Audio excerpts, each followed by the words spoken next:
MAME phase.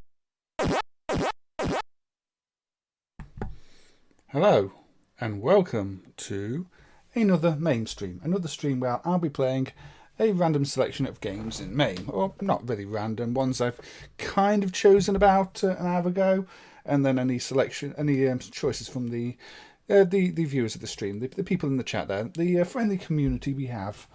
That like to suggest games, like to talk about games, like to talk about MAME, and the people we have a nice friendly chat with. Who there's quite a few of you here already. We have got Cal, we've got Mitchell, we've got Christian, we've got Tilanus. We're scrolling down. We've got Bob, we've got Wolfaz, and keep scrolling. We have got Mo Burma, we've got Thomas who does Scum VM, we've got Peter, and Stephen, who is one of the people who quite often contributes and donates to the stream. So good to see Stephen, who says he's on holiday so won't be able to stay long, but that's all good. It's a good time to be enjoying your holidays. Now we can do things again.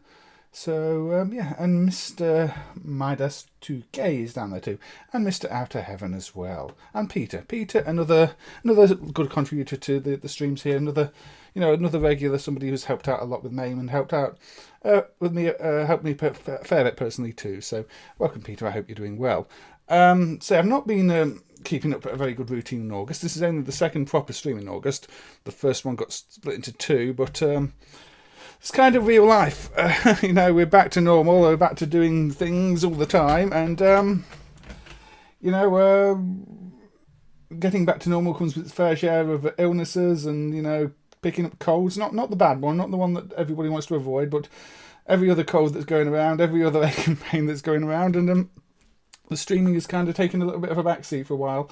But so I thought I could squeeze one in now and have a look at a few things that have been added to MAME. There's not been that much news to talk of, but one or two bits and pieces I can talk about, including the first thing we're going to look at here, which is Seawolf. Now let me turn the volume back up on this. Now there's already a game in MAME called Seawolf, which may be why this one isn't so commonly known as Seawolf. But this is a Tecfri game, a Spanish company, and it's better known as Sauro, S-A-U-R-O. It's a submarine game, as you can see from the attract mode. But this is a rare clone that was just dumped a couple of weeks ago, and it carries the title Seawolf, as you can see there. Maybe it was renamed because there is already an old black and white game called Seawolf that's a better known game. Maybe I don't know. As far as we know, this is an official version. It just has a different title screen. And I think otherwise the game plays the same. But we'll coin it up and have a look. I mean, we'll start on the first phase because why not? And so yeah, it's a submarine shooter game. Alright, Stephen, take care. And thank you for popping by, even if it was briefly. You're always welcome here and it's always good to see you.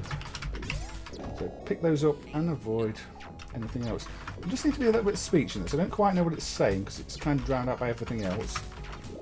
But maybe I could adjust the sound balance a little bit so you could hear it better. I also noticed there's a bit of flick on the left side as it's drawing in. I don't know if there's a layer offset problem or not, if that's just how the board is.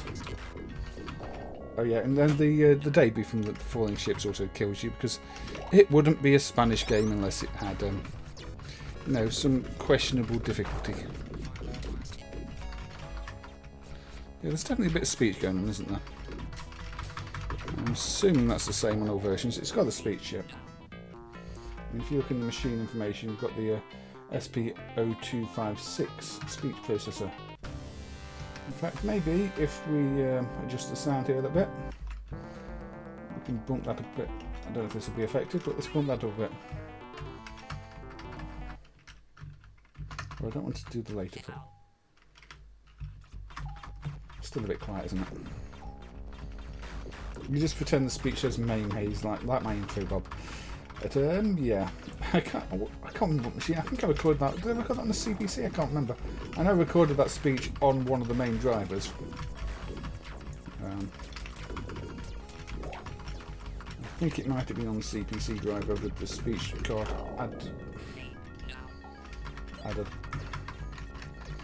Toeplan got nothing on Tecfri. We'll be looking at a few Tecfri games, Cal. So this is the one I thought I'd start with since, as I said, this was a set that was recently added. And it's always good to see clone sets added. I talked a bit about that with Bubble Buster in the previous stream. But, you know, there are lots of sets out there that haven't been dumped. Until recently, this was one of them. I think Tecfri also licensed or maybe even bootlegged a few games from the manufacturers. But you never really know with some of these Spanish games that the industry back then was a bit muddy. But yes, this is obviously a horizontal shooter. And when's it from? What date are we dealing with here? We're dealing with 87, so yeah, quite late on really. I mean, this is the year before, you know, Capcom CPS games really took off, so technically maybe not the most impressive thing, but still presents a playable game with a definite European feel to it.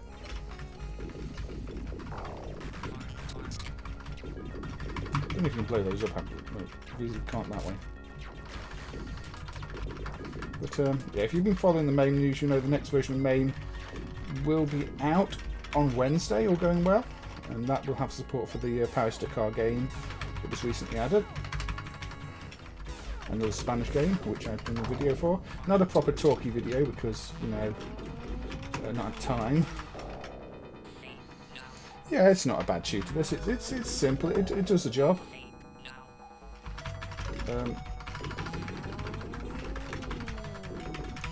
It's got enough challenge to it.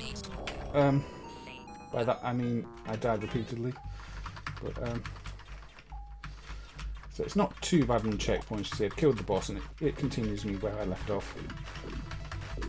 I think I'd quite like a downwards fire button, but then it'd probably just be too like scramble, wouldn't it? So I've got this upwards firing. But can be tricky. This cave's got the slowest gravity ever. And those stalactites kind of fall in slow motion. But yeah, it's a bit grody, you see, except without the power-up system, as far as I know. But you know, you're navigating caves here, aren't you? You are a little slow to move. Like maybe that's one of the complaints I would have with this one.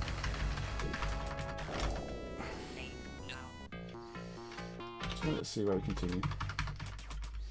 It does have that level select at the start. I don't know if you can turn that off. I'm assuming you can. Quite a few games of the era did have, you know, choose your starting level, as opposed to make sure experienced players still want to play the game without playing through the levels they can already master. Plus, you know, no arcade operator is going to really mind if a player wants to start on a harder level and burn through their credit more quickly. I mean, it kind of makes sense. Make the player play the harder level, get more money off them. Yeah, you have to clear more of those than I'm clearing.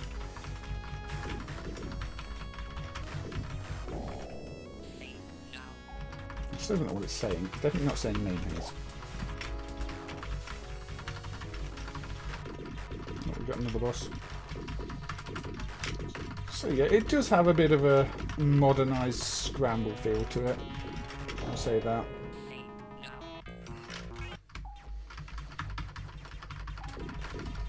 But we'll probably move straight on to another Tecfri game after this, because I don't think I've played any of the Tecfri games on stream. And I do remember being involved in emulating some of them.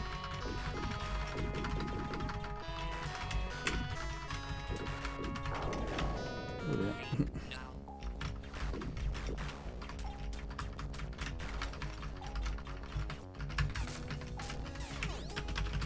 Power up.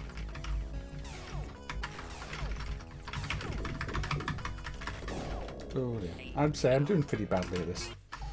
I can't pretend otherwise. Died getting the power up. At least we got rid of the submarine that time.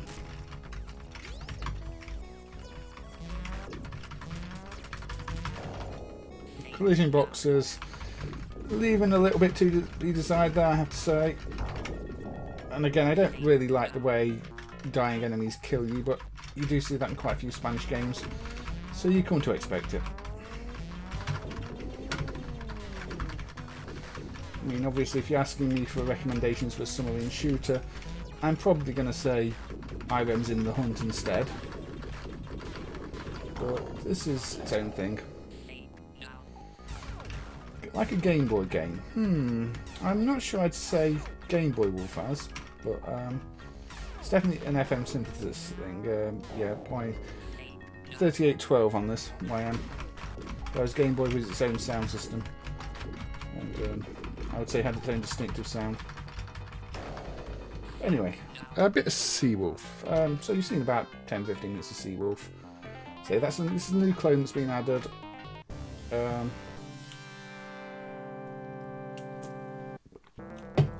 Will be in the next release. I don't know how it differs from the regular set, other than the title screen. It might not at all. It's speculated that it's an earlier version of the game, though, so it could have been balanced a little bit after this. Hey, Elcor. Hello all from CP. What is CP? But welcome to the stream. I hope you're doing well.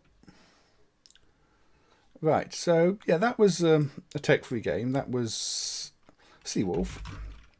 We'll stick with Tecfri and look at a game that I remember having something to do with the emulation of back in the day.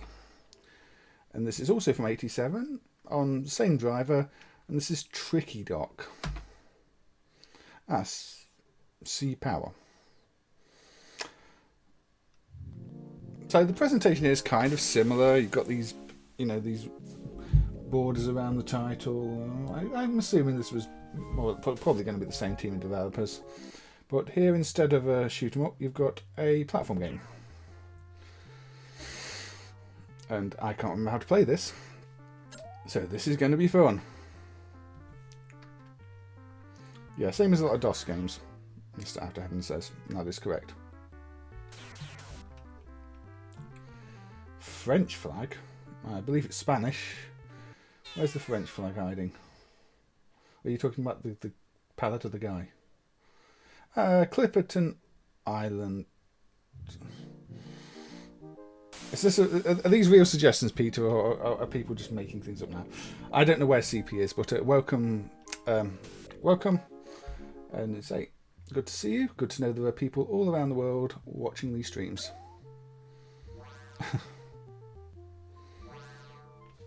And always nice to hear people, following MAME as well. And I do try to show off some maybe lesser known games here, which is again one of the reasons I'm going here with Tricky Dock. And there's the little industrial site we're on. Bit of a science lab here. So I can jump and run straight into things. That's a bad idea. I've got a little attack. That's all. That's my only attack is a punch right now. Now I have a spray can. There's a beer. There's a beer in the lab. I think with the bars at the top here. No, I don't. Oh, I got caught.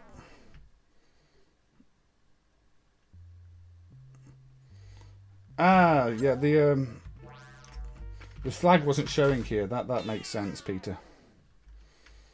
That makes sense. I was just seeing the letters. So, okay, apparently I did really badly at Tricky Dock. Let's try again.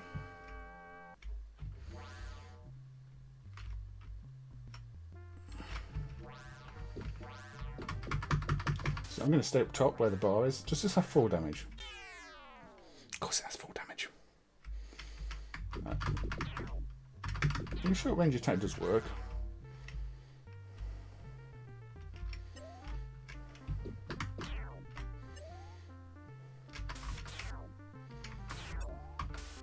Apparently spraying beer is just as effective as picking it up. Oh, jump over you. You can jump on the stairs, not advisable in real life, but it does work here. Oh. That collision was definitely in my favour. I thought I was dead there. Although I am dead there. No, don't walk off the edge. That would be silly. Let's go down to the bottom. Okay, you can't spray those. Learning the hard way here. And this game apparently does not have continues. Oh, it does. Apparently it does have continues, but continues sends me right back to the start of the level.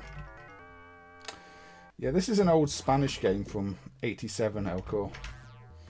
So it's not as old as maybe it looks, because, I mean, in 87, bigger companies were putting out more impressive games, but it's definitely old. I mean, it's, you know, we're talking over 30 years old either way.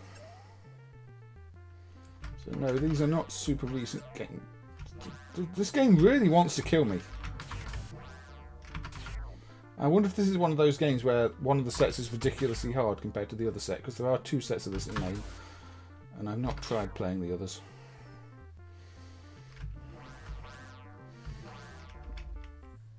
Look at this. Look at the speed those things are being thrown at. Oh, and I ran out of spray again. There's the exit. Down there, but I didn't make it. This is, yeah, tricky dock. But let's give it another try. No, I could say, what's up, doc? But I won't do that because, you know, Warner Brothers probably won't be too happy with me.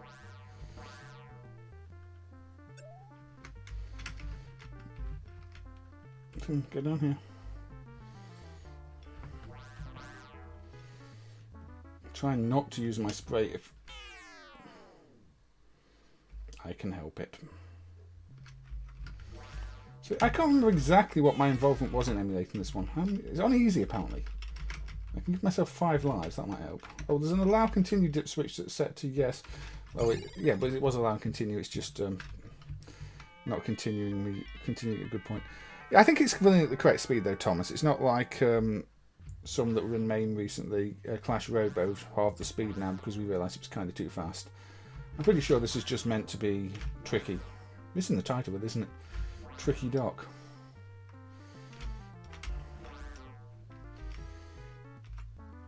So I'm guessing this is not a game many people will have played. Hence it getting some coverage on here. Now there's a little meter there telling me how much spray I've got left, so I shouldn't really be getting caught out like I have. But, come on.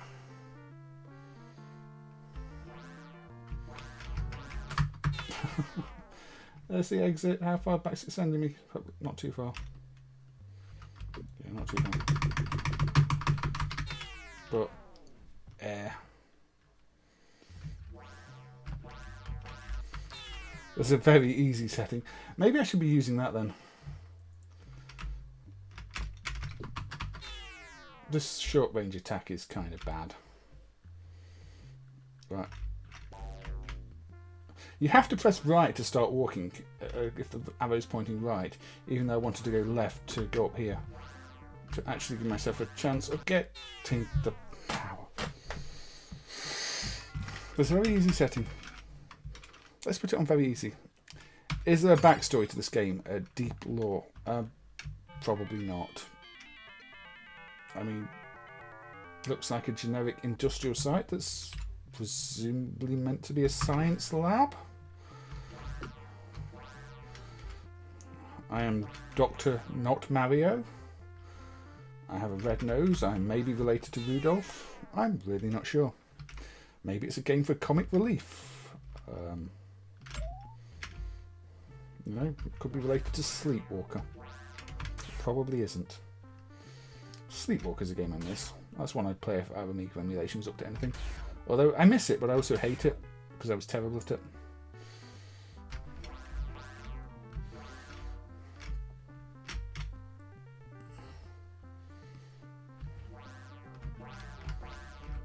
I still jumped into the bird.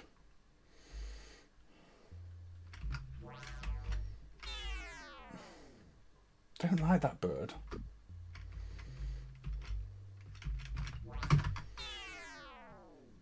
Yeah, it is a bit of a weird jump noise. It's just a bit of a thud, isn't it? So these will keep respawning, will they? can punch the bird, that helps.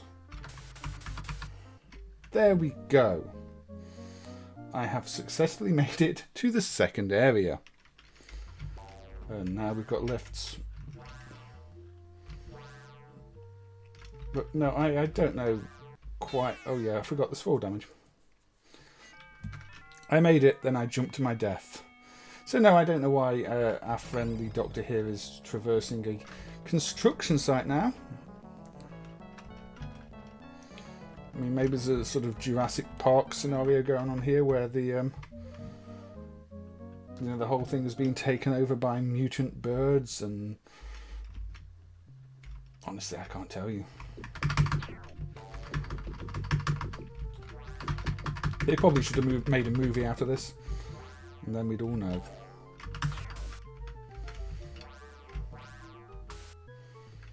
That's a platform. Yeah, I can walk on that. Just making sure.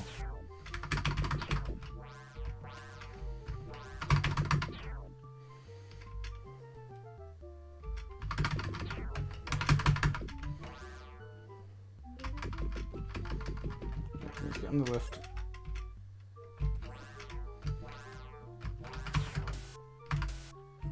But yeah, it does feel a bit more like sort of an old computer game. That 4 damage from that. Or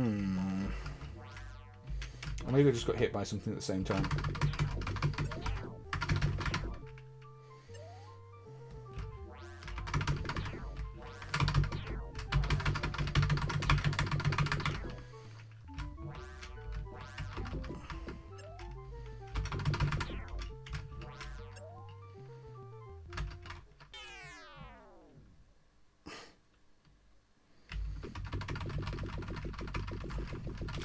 The theme for August health and safety inspection infractions. I think that's most games, isn't it? Oh dear.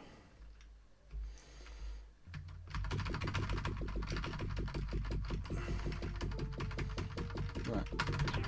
There we go. The second level was surprisingly easier than the first level. I could actually kill most things that were coming after me. So... okay, I should have probably known that would kill me. I thought maybe you could pick it up, but no, it kills you.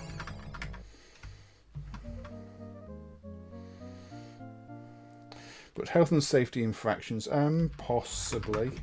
What even is it? It looks like my nose has come to life. I can't kill it, so I'm going to have to go around it.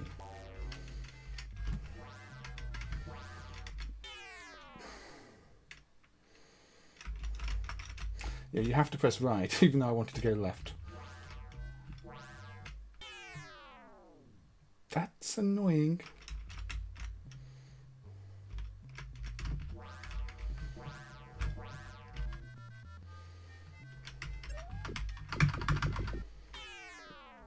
I don't think we can punch green glob monster in the face.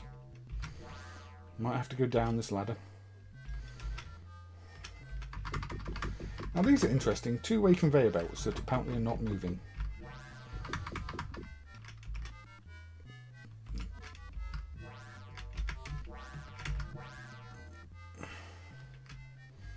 Ooh. I can't kill those green things, can I? Maybe not, at least not with a punch. That's a tricky jump. I don't know what they are. I mean, I thought I was wearing a red nose, but I'm being attacked by red noses. And apparently, I don't know how to jump over that thing. It doesn't show a timer, does it? It might have a timer. It doesn't show one. But, I don't think I can...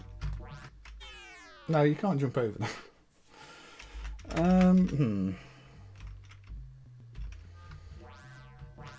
That was...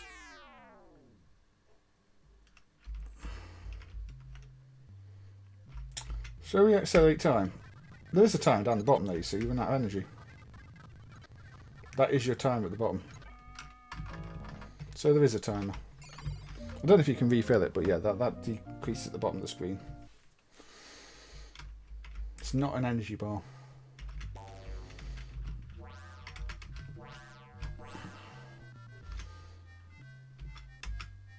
I'm going to guess I can't walk on that now. I didn't think I could walk on there. That would be too easy. Yeah, I mean, a badly designed arcade game might not have a timer. There are some that don't. But most will push you along because it sort of makes sense for an arcade game, as you say. The player needs to be constantly pushed along. Otherwise, like you say, somebody could insert a coin and just sit there and leave the game in its attract mode, which doesn't really work for arcade games. There are lots of things like that you have to consider if you're developing an arcade game that you don't necessarily have to consider if you're developing a game for a home computer. But yeah, this seems to be quite a learn by trial and error level, unfortunately. You work out where things spawn, and then, see, I had to go down that ladder because I think once I'd gone past that thing, I can't get back.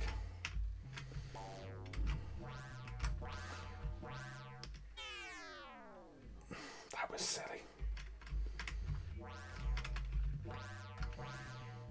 So I have to go down here, don't I?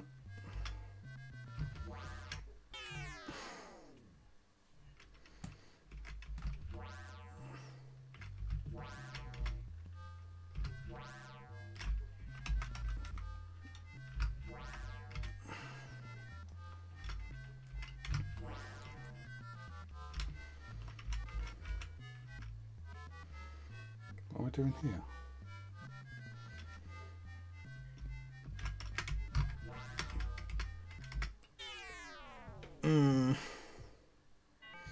Super Pang Pacifist mode, Bob. This is a very frustrating game, yes, Peter. I like press 2 players to init. That just means restart the game, I guess. Init is a strange choice of wording there.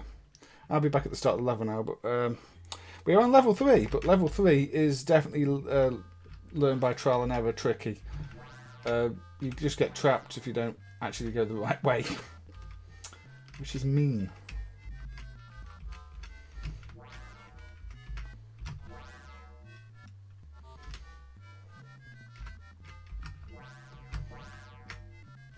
The collisions when you're jumping are odd. Oh, drat. What happens in Super Pang if you attempt to play it pacifist mode, Bob? Oh dear. Anyway, I think we've seen enough of Tricky Dock. It is getting incredibly frustrating. Spanish games are notoriously difficult. That is no exception. Again, though, that's a very computer game design, not an arcade game design. Having to learn by trial and error. But, we're not finished with Tecfri yet. Here is Crazy Rally, an earlier Tecfri game from '85. This one's on the same hardware as another game called Coreland. But still, very obviously Tecfri.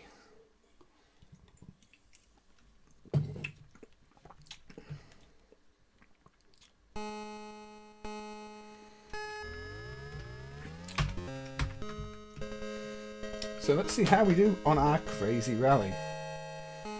Those are some crazy looking cars.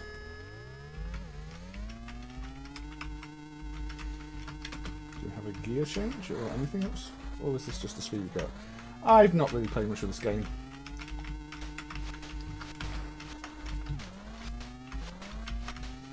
I'm assuming I avoid that. And you can't seem to satisfy... Oh, okay. Maybe that was a bad idea.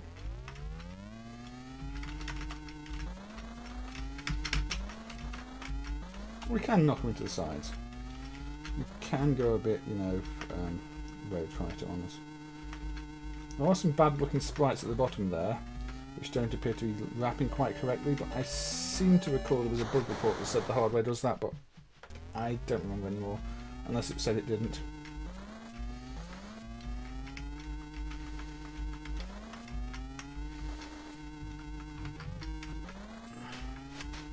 It is a bit too noticeable, maybe. So I'm wondering if there's a coordinate bit missing from the sprites.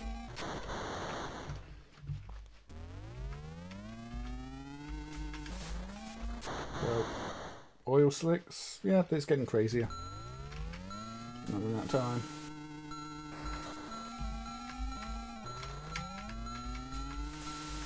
I'm assuming I'll just fail when I get to the checkpoint now, because I am on 0 time. Oh, no. Oh, yes. Oh, I don't know. It says game over. Should we try that again? So, how is everybody doing anyway? Welcome, Aussie Guy. Welcome. Sorry for not giving people much notice for the stream. I was kind of still a bit like 50-50 on doing it or not. But I figured, you know, it's already the 23rd of August, and I've not. This would only be the second proper stream, so I'd better, you know, actually do some streaming. But I hope you're doing well. Again, you are one of the regular names I see here quite often, and it's always good to know that something I do here keeps people coming back. Yeah, I don't know when I can stream the next, squeeze the next one in either. I'm busy. Oh, that didn't happen the first time. I'm busy tomorrow. Won't be at home tomorrow evening. Might be the day after.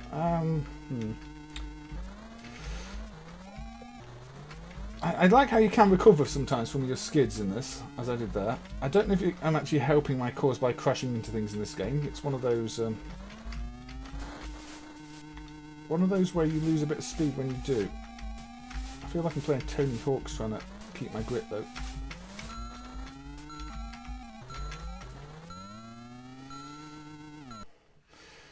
So yeah, if you run out of time before the goal, the game overs you.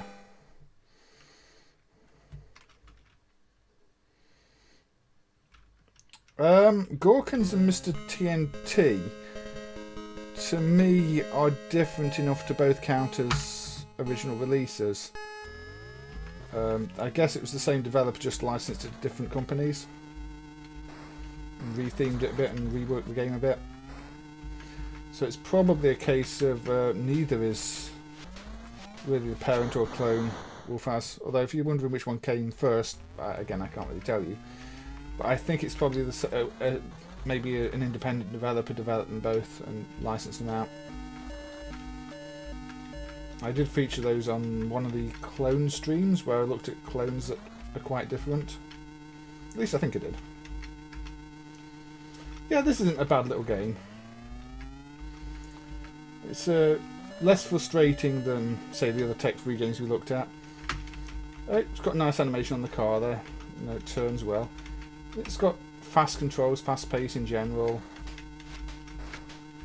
And yeah, I like this. I said, like the skidding mechanic when you go on the oil. It gives you, or even that, it gives you a chance to recover rather than instantly crashing you. Overall, you know, a Monaco GP type clone, Road Fighter clone. It's a pretty good one. I mean, Tecfri were a well-respected developer in Spain, as far as I know. And there we go. I've actually completed the first part of the race. I could stick with Tecfri and have a look at Coreland next, I guess. Oh, that came quickly. No, this isn't a magnet game, Lo-Fi Kills. This is on its own board. Proper dedicated arcade board with tyre mats and sprites, and not the mess of a magnet system that was sort of frame buffered everything.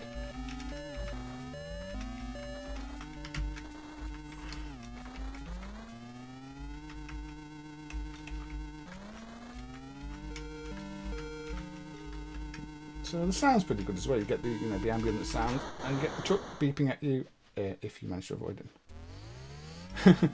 Yeah, this one's fun.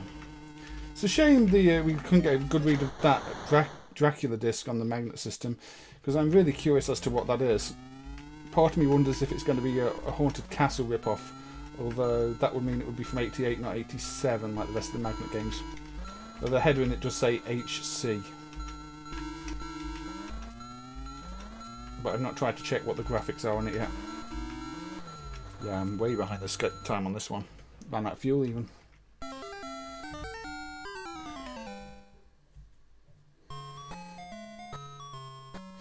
Yes, I mean, Spain did have a big industry in general for the home computers and everything else.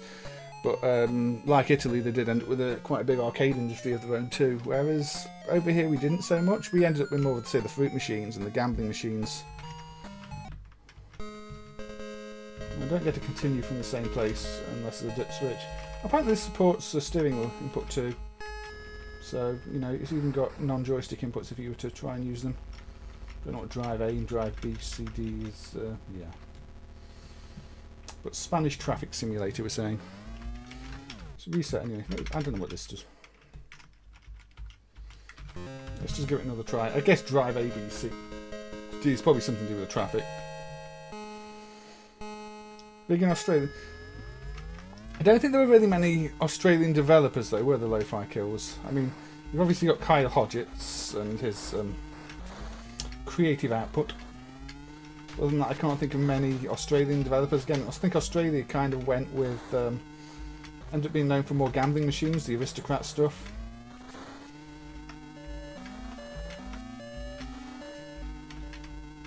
Well, I think there's some stuff from New Zealand. There's, I think Mausac is a New Zealand game. That doesn't really work in MAME properly yet. Okay, the road's a bit different this time. You had Time Zone. Is that an arcade? I mean, we did have a lot of arcades here back in the day. There just aren't that many UK developed games that I can think of. We've got a few. We've got some of the Ashby stuff. I might have a look at that in a bit. But yeah, and Zilek, I think the Zilek stuff is from the UK. But it was never quite the big scene that, say, Spain was. In terms of developers. Arcade chain in Australia, yeah. Can't think of any name chains here, but possibly just a bit before my time to remember the names. Yeah, you do see arcade cabinets in offices here too, sometimes Custado. Although lately it's more likely to be some multi-game thing, a Pandora's box or something some employees decided to install. Killer Instinct, yeah. That's a rare one. From Rare. Rise of the Robots. Yes, Rise of the Robots. Shall we not talk about that? In fact,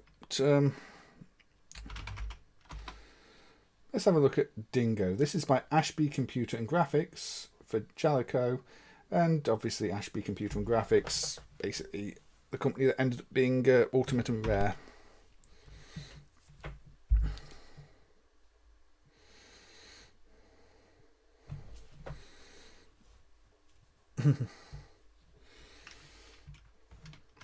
But this is as far as I know, a UK developed one that was done for Jaleco by Ashby. Romeo Galaxy and Starboard.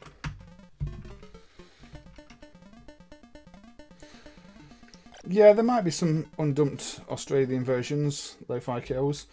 I mean, Capcom had a whole region for Australia, and there's very few of those actually dumped. The Oceania region stuff. Because from what I'm told, you mostly end up with the Asian versions, even though there were probably ones for the actual market.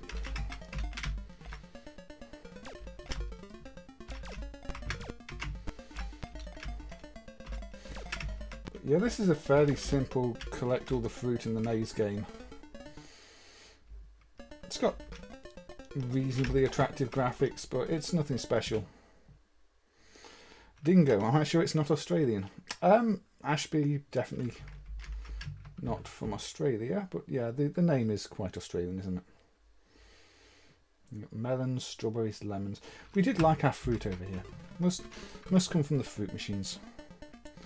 Yeah, I mean, say Ashby Ultimate, were known for doing the Spectrum games. I mean, all those isometric ones they did, which were really something at the time. But they're simpler games, yeah, they're a bit like this. Although I think the Ultimate Computer games are probably more complex. Jetpack would have made a better arcade game than this. Pist would have made a better arcade game than this. I think Cookie would too. This is just a bit too simplistic. No.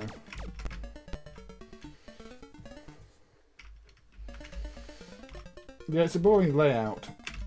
I think it doesn't change. And yeah, the enemies are picking up the fruits too and trying to throw them at you. That's basically the gameplay there. Maybe we clear the level. There's a little timer in the corner. Bonus for collecting the same fruits several times in a row. So you know, I guess if I go like this, then I go like this, go like that. No, I don't get a bonus for that. I don't know. You see, the maze hasn't changed, and I've never played this for long enough for the maze to change. So I'm not sure it does change.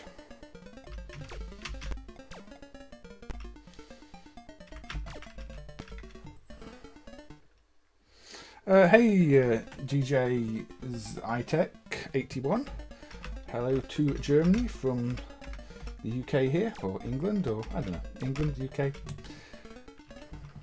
Great Britain, I don't know. But hello from me to you.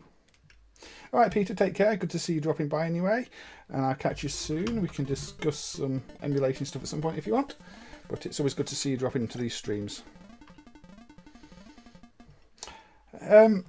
Hey, Shadovan, how am I pronouncing this? Shadovan.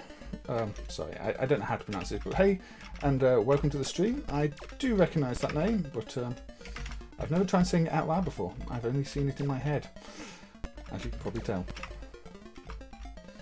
But yeah, this, aside from some nice graphics, doesn't really do much. Let's have a look at the actual... No, I'm not going to view the graphics easily here because they're stretched up. But yeah, there aren't even many different character tiles. You got your main character, your fruits, and the enemies you've seen. So honestly, I don't think this game is going to do much. I'm not sure the sound's 100% because it seems a little bit crackly whenever you hit anything. But...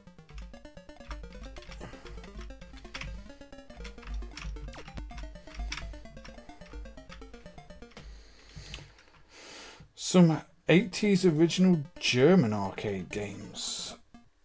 There isn't Dingo in the entire game. Probably not.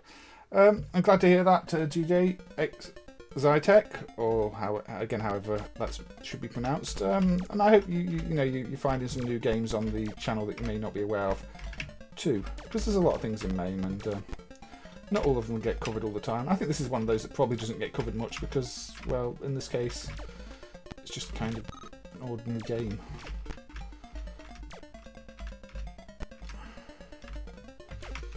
With pink bouncing ponies.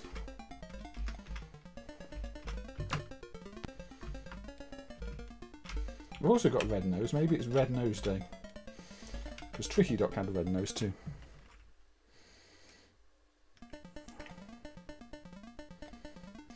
So, original 80s German arcade games. Again, I can only really think of gambling type games. There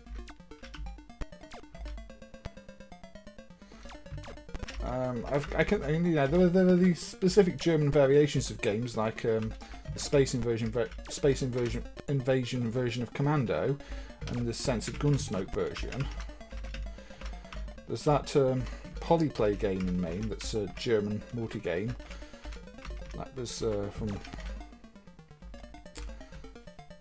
that was one that's been, I think, made freely available at some point. Yeah, Polyplay was a system released in the DDR. East German game. Other than that, I'm trying to think.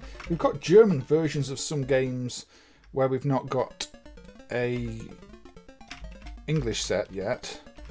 I think for Sega's Car Hunt we've got a French set and a German set, but we don't have an English set.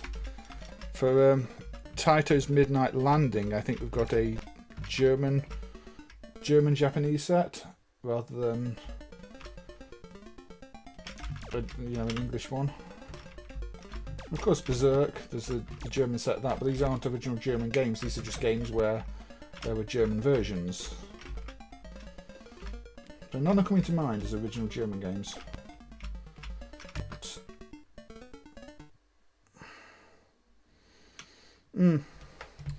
Yeah, I was just thinking, I mean, I can't think of any off the top of my head, but that might just be me not remembering them. Are the enemies meant to be the dingoes Oh, Guacamole Nightmare TV asks, I don't know. I mean, does it say at any point? There's a little Ashby logo. So here, oh yeah, the dingo. The enemies are the dingoes because those are your instructions. I am Big Ted, and I'm going around a melon field. But yeah, that's basically the entire game. There's nothing else to see. So those are the bouncing pink ponies are the dingoes apparently. There you go. Yeah, they look like bouncing pink horses, but apparently they're dingoes. I don't know.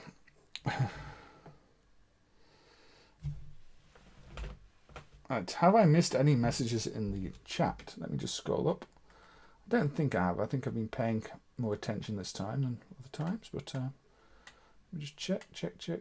I'm not seeing anything I've missed.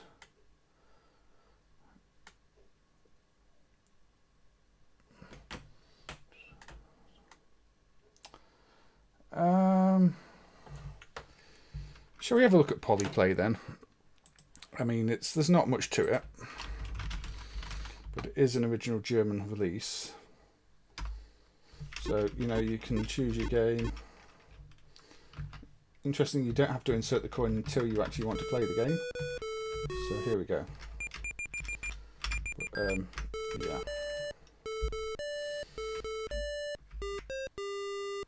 So, apparently the game design here isn't great. And I'm again being chased by a pink enemy. Apparently I can't just eat the... I don't really understand this. It's not like Pac-Man apparently. The enemy changes colour. And I still can't eat them.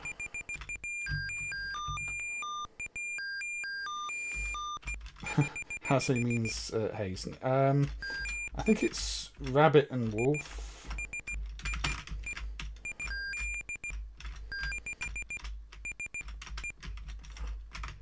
But this is yeah, this is a very frustrating game. The controls just don't feel right.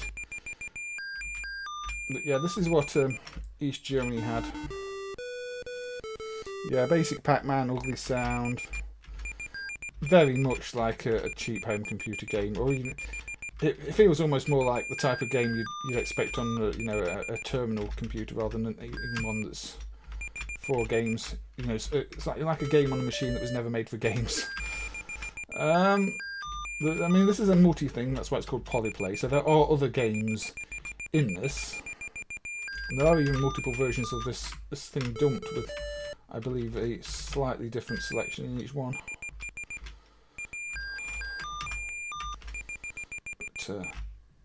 Yeah, it's not spectacular. I can think of games from Belgium. I think Art and Magic were from Belgium. They've got some good stuff. Again, that's not Germany.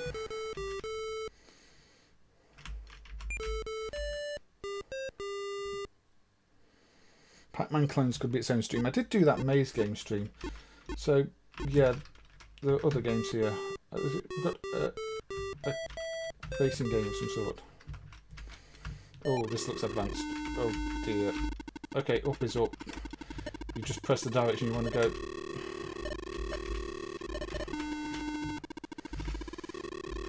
It's not quite Super Sprint, is it?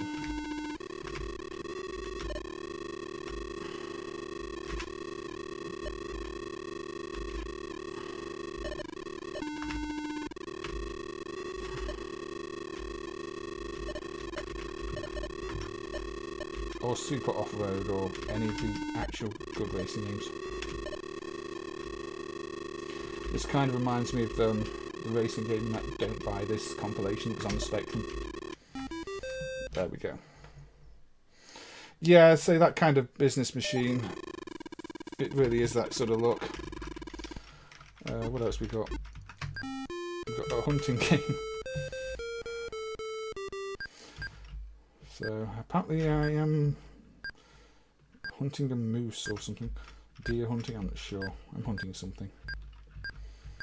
It's kind of bad.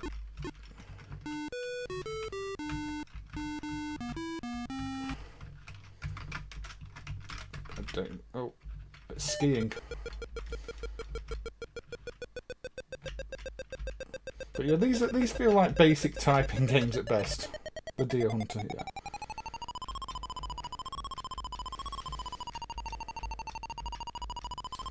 But I suppose if these were the only machines you had access to in East Germany,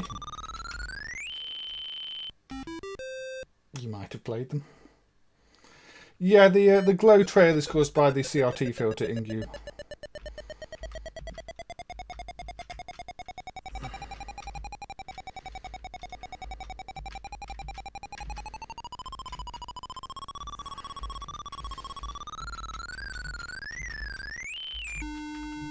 Anyway, I think we've seen enough of poly play.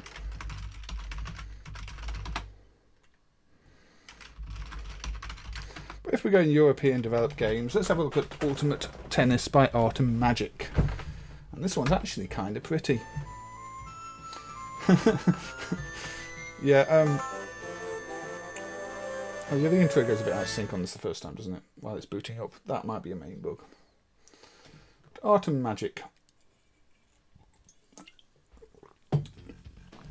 had some good artists. Hey Andrea, welcome. I hope you're doing well. And yes, I think Horace was slightly better at skiing than whoever that was in the Polyplay game. Yes, this is how you add a lot of style to a game. You know, the presentation values here are excellent. It's got that, and look, we've got this nice line scroll effect here. Beginner mode, no. I don't know if it's the most playable tennis game, but it's a good looking tennis game. And from memory, it does actually play alright.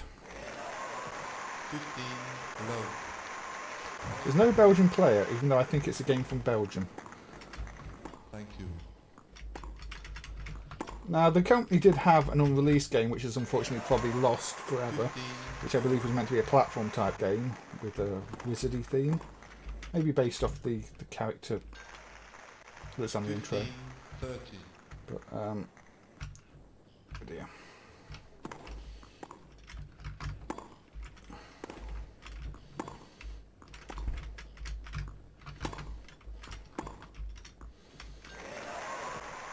Yeah, the graphics are very good on this. They've done a really good job with all the row scroll, row select effects. At least I think it's that. It might just be a blitter actually. No, Automagic's a blitter, isn't it? So it's probably a line blitter. So similar, I think, to what things like the 3DO did. I think that was mainly a line blitter, which is why a lot of the 3D games on that have the kind of look they do.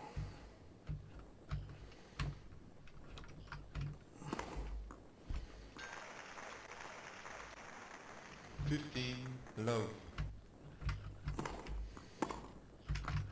I'm assuming Kim's 30 low. Clydesdale, I don't know how to pronounce that, was a Belgian tennis player. So I don't really follow tennis. 40 low. I have no idea how to pronounce that either.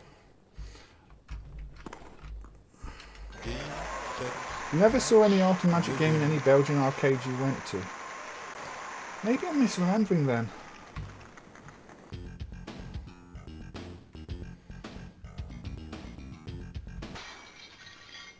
That glass smash sound effect is feels a little bit overused. I've heard it in other places too.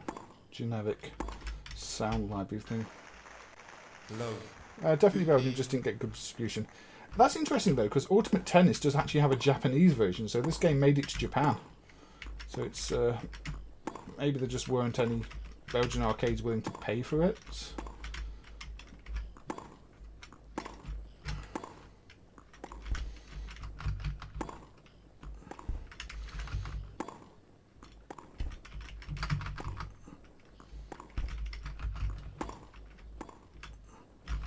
Yeah, as far as tennis games go, it's not my favourite tennis game. That would actually be the tennis game in Capcom Sports Club. I really like that one.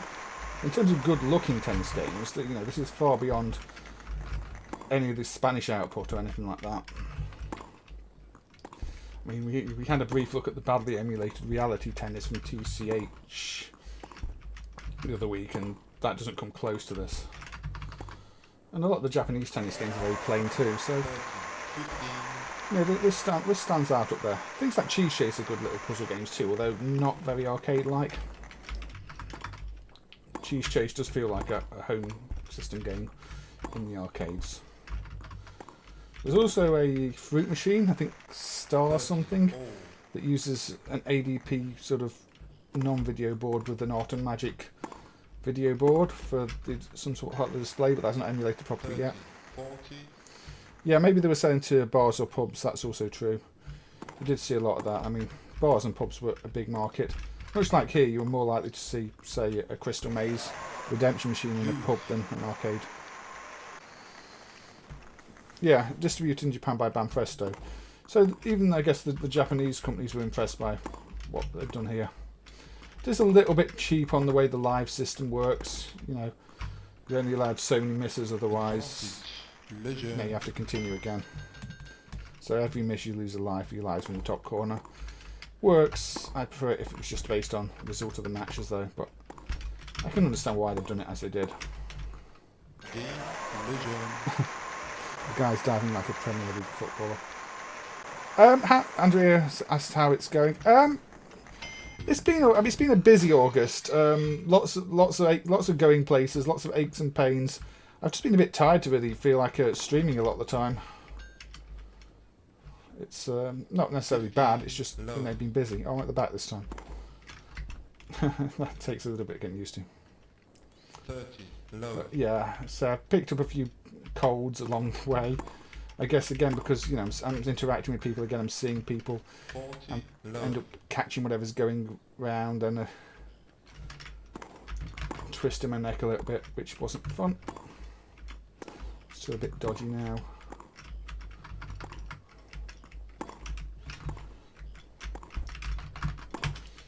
Now there's probably some special shots I don't know how to do. But yeah, I've not got past the first match, have I? Because that was out.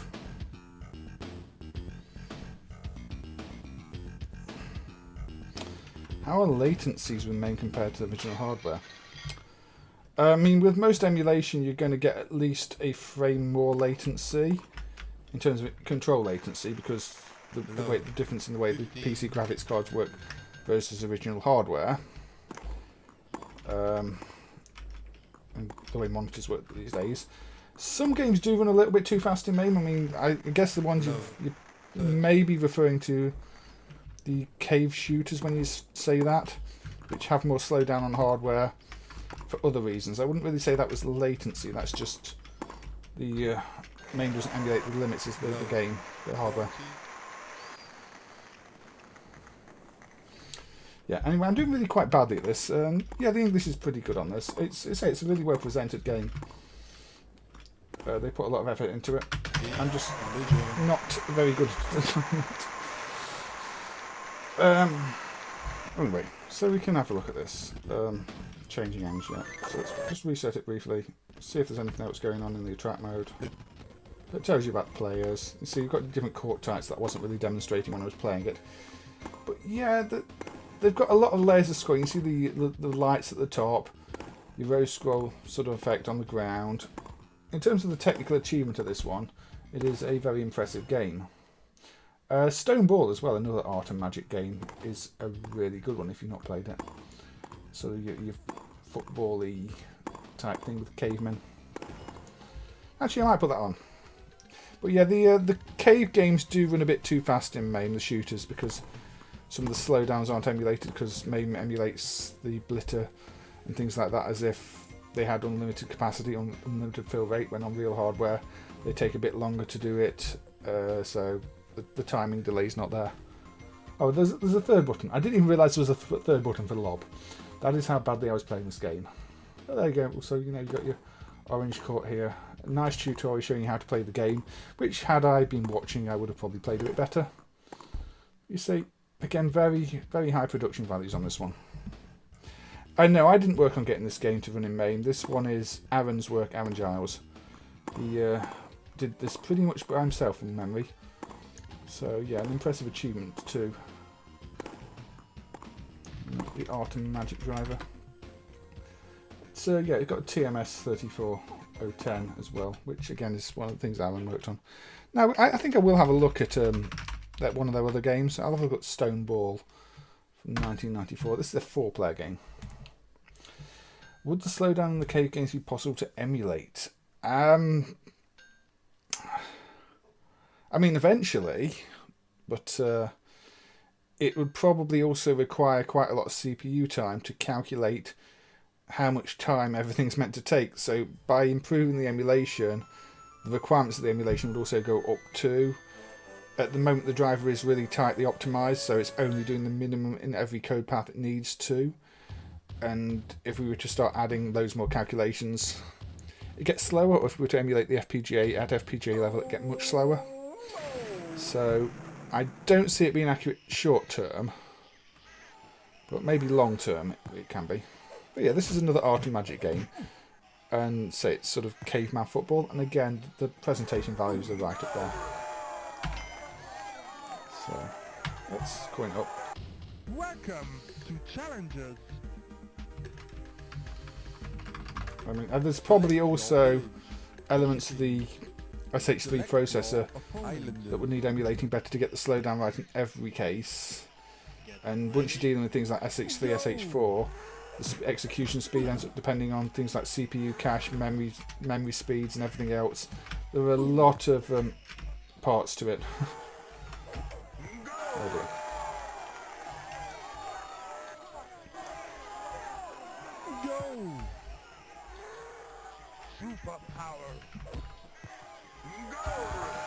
There we go, scored a goal. This reminds me of things like Data Eat's Heavy Smash 2 and obviously any football game. But you've got Fighting Cavemen. There aren't that many good caveman themed games in MAME. You've got the Joe Mac games. You've got this. Famicom's BC Story is not a bad caveman game either. But I'm surprised there aren't more. You've got some pretty awful things. You've got like a Doll Man, the Puzzle Bobble knockoff. But I would have thought there'd be more caveman games.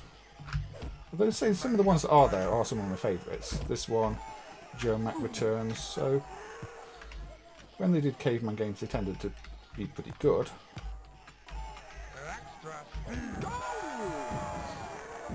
Caveman Olympics, yes.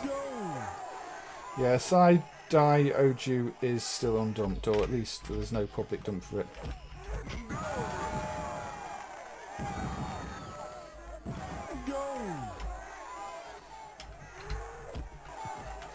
Again, this one's a blast if you've got more players as well, because it does support up to 4. Oh, yes, it's giving me a hint there that I can tackle. So again, that's a good presentation values here. A lot of games wouldn't help you if they thought you were struggling.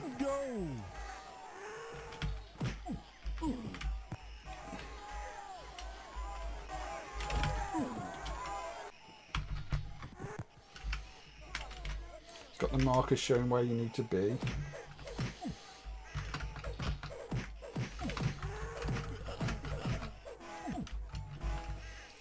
Unfortunately, this is going to be a draw, or I'm going to lose right now.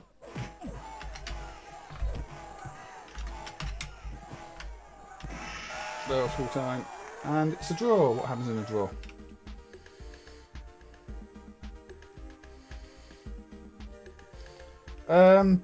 Chuck Rock doesn't have an arcade gaming queue, although it's a very good game. BC Kid, yeah, Bonks Adventure does. If that's the one we're thinking of. Is that one? BC Kid? No, BC Kid. Select your opponent. I'm getting confused now. Bonks Adventure, I think, does have caveman theme bits, but I don't think BC Kid is an arcade. BC Kid, I can't remember what BC Kid is, but I think it's something else. So I don't know why I was thinking of Bonks Adventure. Where's that BC Kid? We're going to get a caveman stream.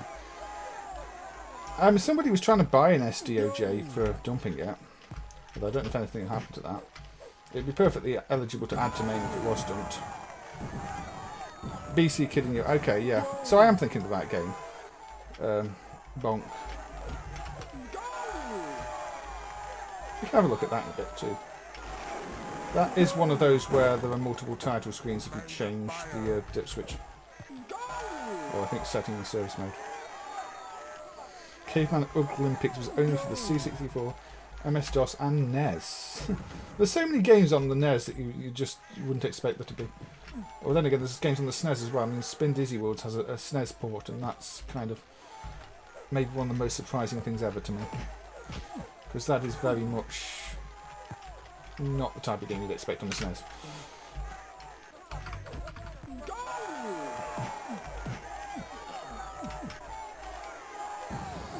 So.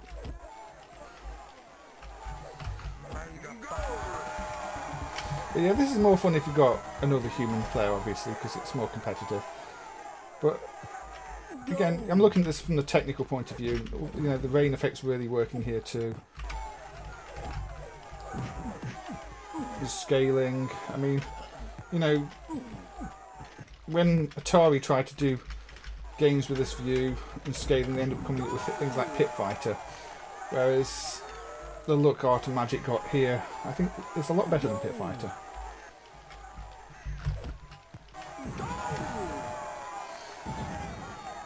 But yeah, we'll have a look at Bonk in a bit. I'm not very good at Bonk in the arcade version.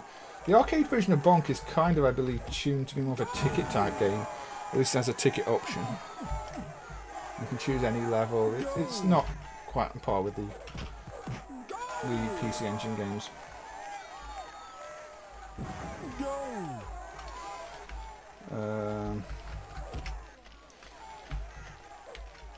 I mean, I think, you know, Sean Riddle could easily dump an SDOJ if one was sent to him. There are Flintstones games. Yeah. True. There's a Flintstones Taito game on the Megadrive, I think. But there's no arcade game for that. Full time, and I won.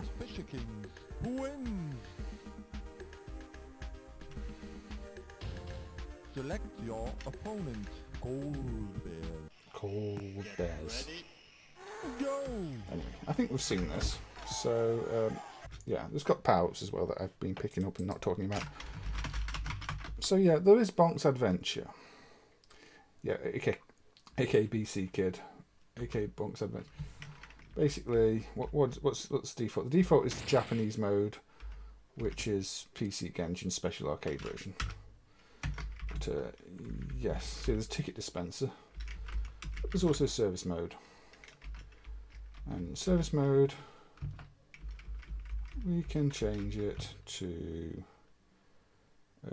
Europe, where I believe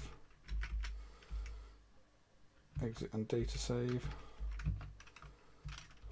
This should now be BC Kid. There we go. Yeah, BC Kid. Developer voice acting. Yeah, I think they were intentionally going for quite silly sounding voices. Now, I do love the concept of Bonk with picking up all the things on your head.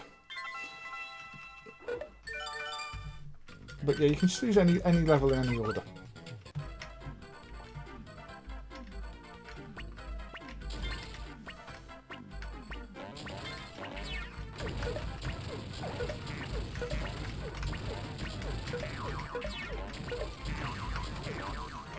That doesn't mean I'm going to be any good at it, because I don't remember how to play any of these levels.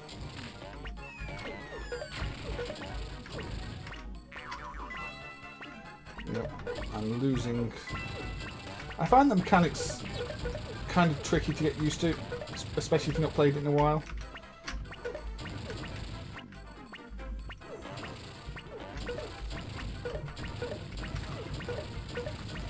There we go.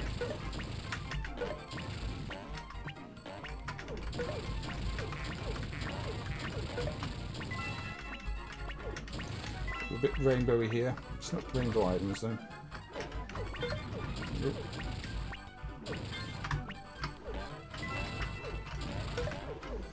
The controls are unfortunately quite laggy in this game as well. I think that's one thing I remember from playing it before. It doesn't feel as good to play as the PC Engine games, which is unfortunately probably down to Kaneko. So I believe Kaneko programmed this, not Hudson. Fukio Mitsuji, creator of Bubble Bobble, designed this for Kaneko. I did not know that Aussie guy. Just this one, or the series in general? There's an undumped CD version of Bonk. I wasn't aware of that either, Lo-Fi Kills. I thought by now all the Bonk games would be dumped. But yeah, anything that's going for silly money is... may end up remaining undumped because, you know, people aren't made of money. It's the same thing, say, those undumped cave games. They're just, the prices people want for them are not realistic for what's generally not even a very good quality PCB.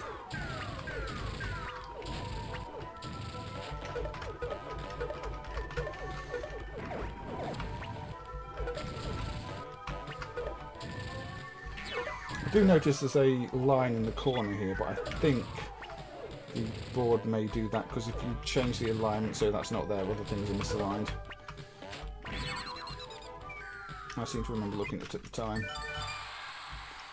You're probably just meant to scroll that top area of the screen off the monitor, which kind of suggests the game was originally designed for a different platform.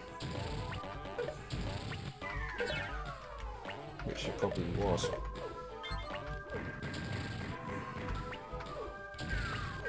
Just the arcade version. Say I'm not too keen on the arcade version, but that might just be because I'm bad at it. But it doesn't feel good to play to me, this one.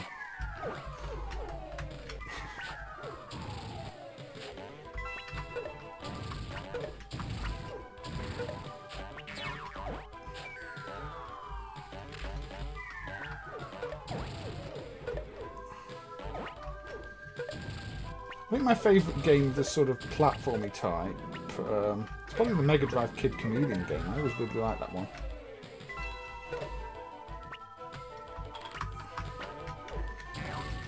I think Kid Chameleon is rather underrated as a game. Oh dear.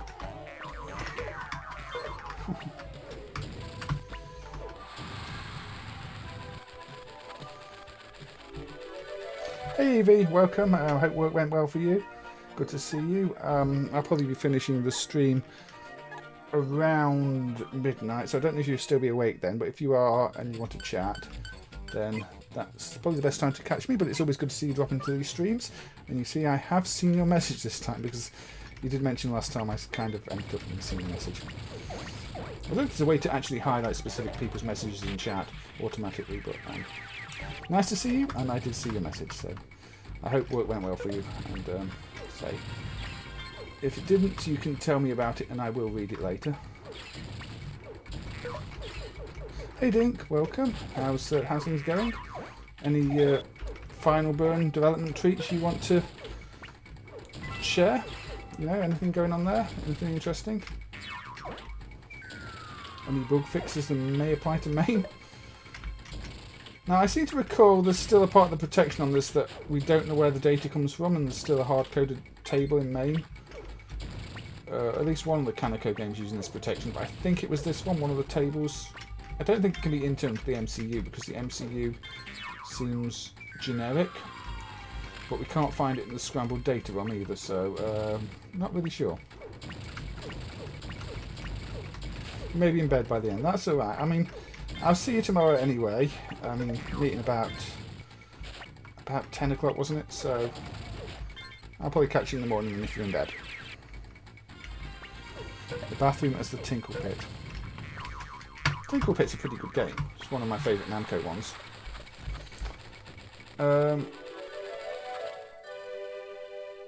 Yeah, the Sega. I heard the Sega Sonic Brothers connection. Sega Sonic Brothers to me plays a lot like Cleopatra of Fortune, which Taito also did.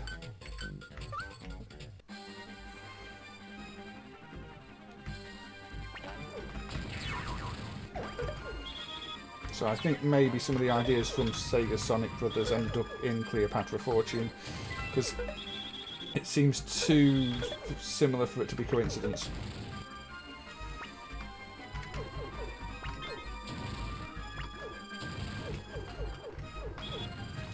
This is an ice level, because everybody loves ice levels where you can't control your character.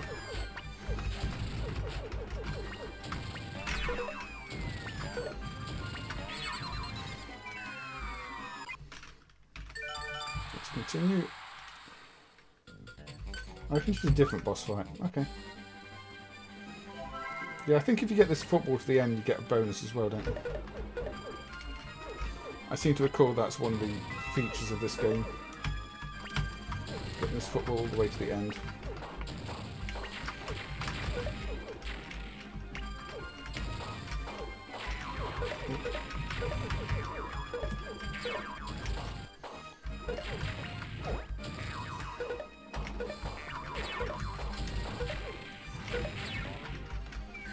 But yeah, I think outside of Bubble Bobble and Magical Puzzle Populous on the Game Gear, his output wasn't always that strong, which is a shame.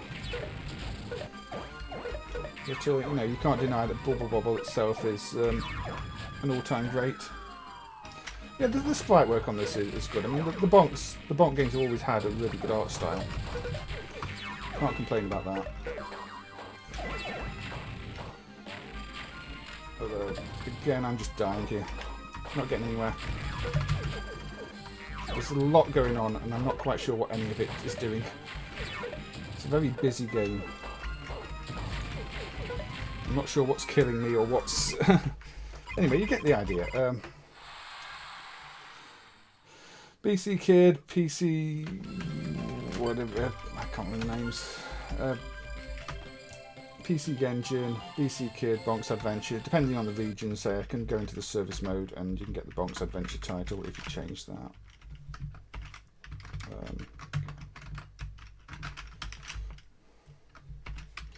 Mode setting, see. 2 will be Bonks Adventure. Again, it's a game with a ticket dispenser for some reason. There you go, Bonks Adventure arcade version title screen. Can you play the car racing games over local network with 2 PCs? I think some of them you can play on the same PC. I'm not sure over local network. Sailor Sat did make it possible to link some of these Sega games that did have link features. But I don't know if you need to run it on the same PC. Anyway, let's go with... I think, is this vertical or horizontal? I think it's vertical. I may change back.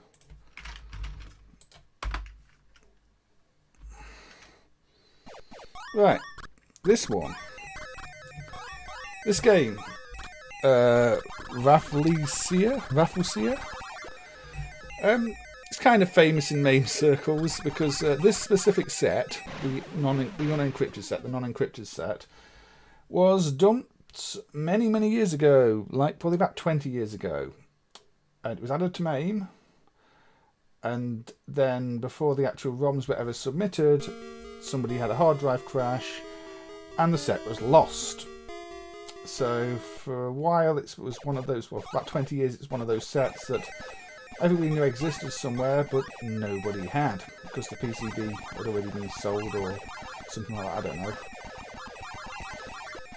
But yeah, eventually, like last month or so, another board of it turned up that just happened to have said missing set on. So missing set surfaced after, what, about 20 years.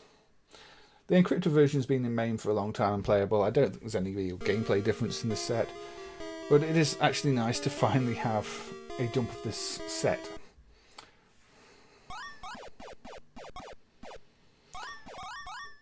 No, I say MAME supports link up on some things that originally had link up, and a lot of that's from the sort of mess side, the computer side. So, you know, you've got machines that can link to the, you know, connect to the internet and like.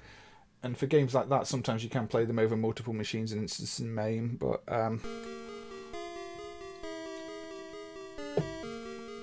it's not something I know much about because it's not an area I've looked into. But if you do find SailorSat, her YouTube video, her YouTube channel does have some demonstrations of linked games in MAME.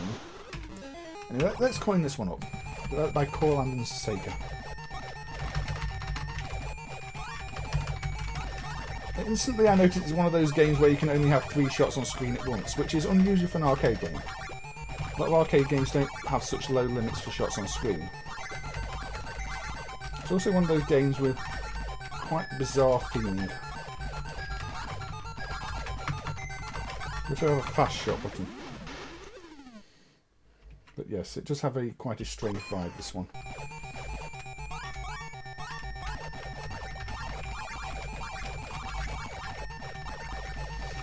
In some ways, it reminds me a little bit of the Android game where there were 2 different prototypes in MAME, but that doesn't really scroll. But in terms of strange vibe and unusual graphics, there's something about it that always reminds me of that.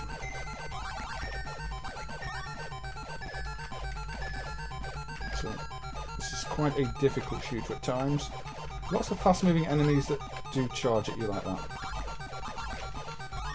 And again, the shot limit, you can't really just spam the fire button. What we've got angry ghosts already. Yeah. So now I've no idea what the theme here is meant to be. I mean, you've got that kind of creepy title screen. When you get into the game, it's everything. Yeah, I think some like virtual racing maybe you can though. SailorSat did do it for some of the Sega games. But I think you can do it with 2 instances. I think you can do 2 instances of things like San Francisco Rush 2. I'm not sure. It's not something I've personally experimented with.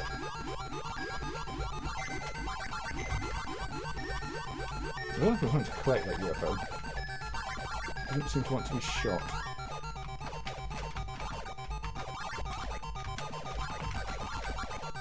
I can hold this fire button, it's a bit more effective. Now I've got this thing that's on the title screen.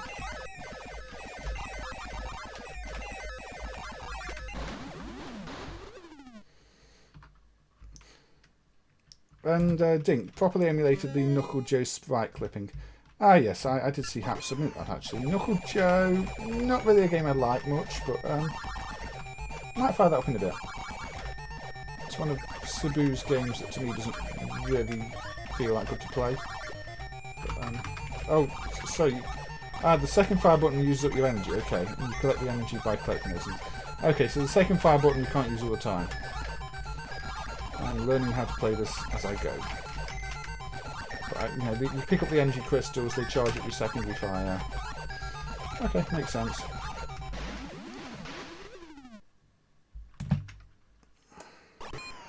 Yeah, it does look nice for 1986 DJ Zytek 81.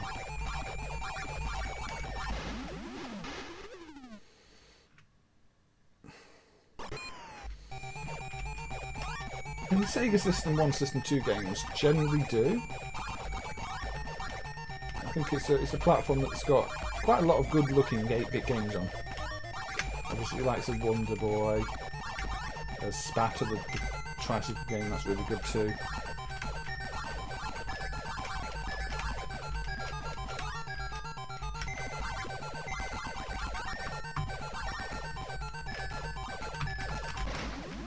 Collision is a bit questionable there, I thought. But, you know, I would blame the collision for me being bad at game. But yeah, I'm just happy that this ROM set has finally turned up, because it's never nice to know that a PCB was dumped and the ROMs were lost.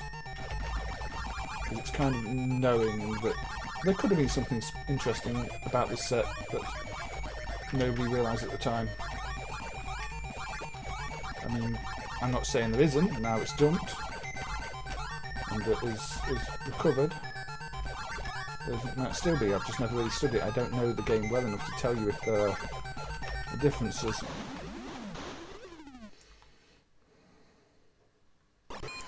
No, I don't think it's a hack version. I think it's just one that Sega didn't encrypt. I mean, Sega tended to put out loads of versions of their games. Encrypted versions, unencrypted versions, ones with the main CPU encrypted, ones with the sound CPU encrypted, ones using different encryption chips, and sometimes they just put out unencrypted versions.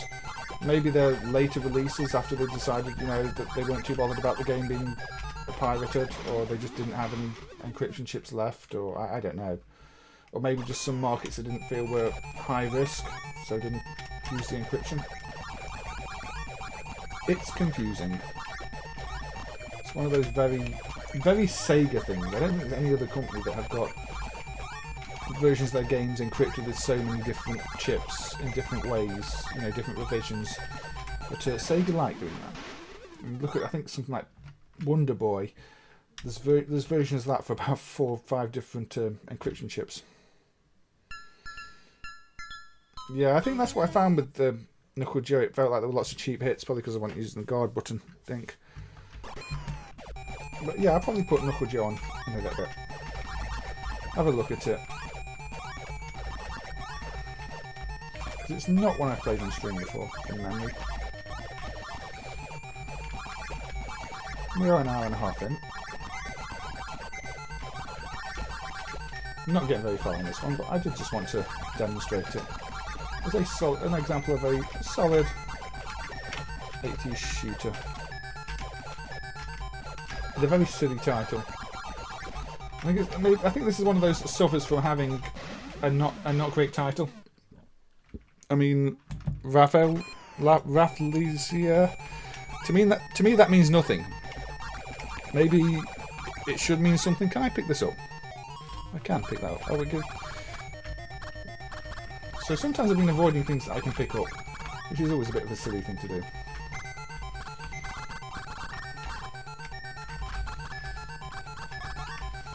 The ship is maybe a little slow, which with some of the fast-moving enemies doesn't help. These ones you can only kill, I think, when they're one colour. The ghosts. What about the UFO? No, I can't pick up the UFO. No, back to make sure. Bit too frantic for you. Yeah, it's a hard game.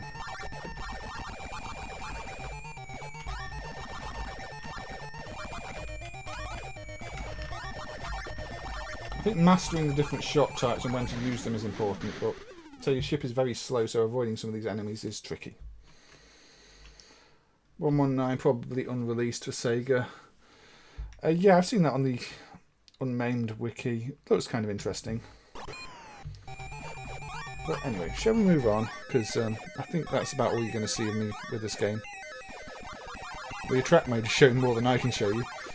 With the spinning heads and more bullets. If I got to this stage in the game, I'd really struggle. I mean, maybe if I was concentrating more, I'd do better. Easter Island heads run amok. Yes, possibly. Lo-fi kills. They do kind of look like that, don't they?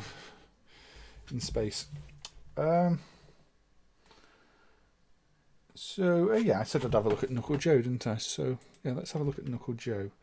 Now, I am fully synced up on the main version. So, we should be good. I wonder what the difference between the two sets is. I noticed there's 2 sets in MAME. It's a shame more people haven't documented the differences between different sets. Here we go. So, Knuckle Joe, a Seibu game from '85 that was licensed to Taito. Before, you know, Seibu really got popular with Raiden. But this is a little bit like a side-scrolling Yao Kung Fu. Knuckle Joe versus Lick Joe. We don't need to see Lick Joe again. Joe reached mouse area.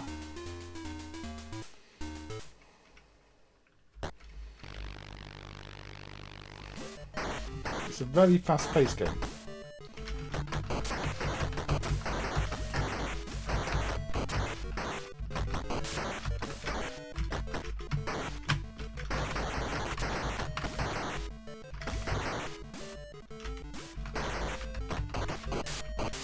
That doesn't scroll that far, does it? It's. I thought it was more scrolling than this. There are posters for you.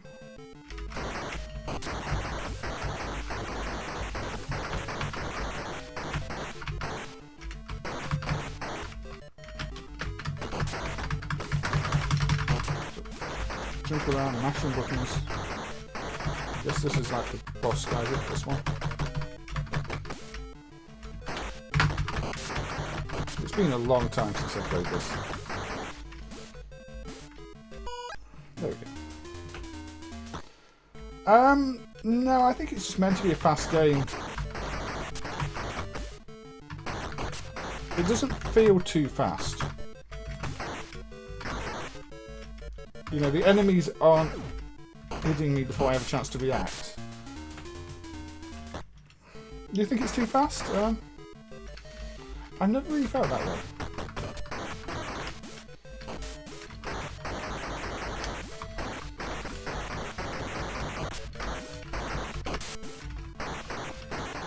I do notice the top of the one-up text is clipped off. Is that what Dink was saying about the clipping? Is that how it's fixed now?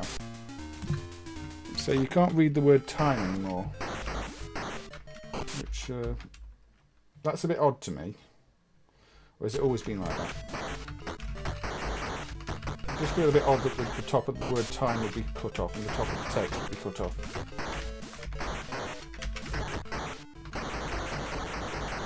Hey the Ogre, thank you. Welcome to the stream and thank you for joining as always. So yeah, I'll be sure this clipping's correct, Dink, because I don't understand why the top of the text is missing. Didn't touch the time apps. Maybe it's always been wrong then. Feels like they need to be scrolled down by a line. In fact, yeah, looking at the sprite to ground alignment there, it's almost like the time apps need scrolling down by 2 pixels, a pixel, I'm not sure.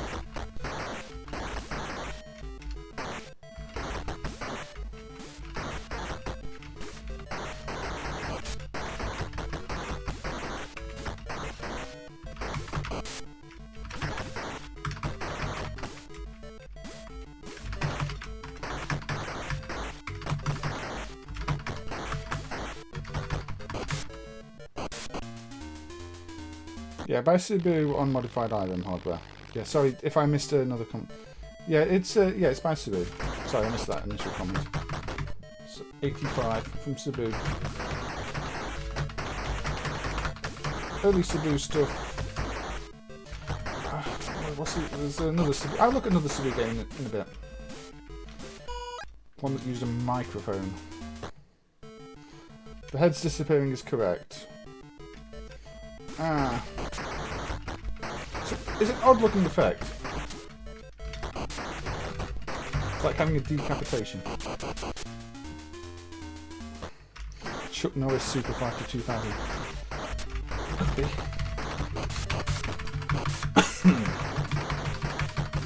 Got corn. This guy's a gun. I don't like guns. And he clearly doesn't like me either.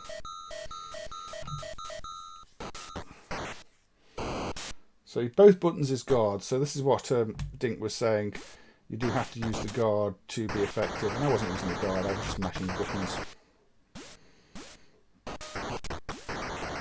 Yeah, Kung Fu Taikun. That was the one I was thinking of, Aussie guy. In fact, yeah. Okay, let's put Kung Fu Taikun on then, because that is an odd game.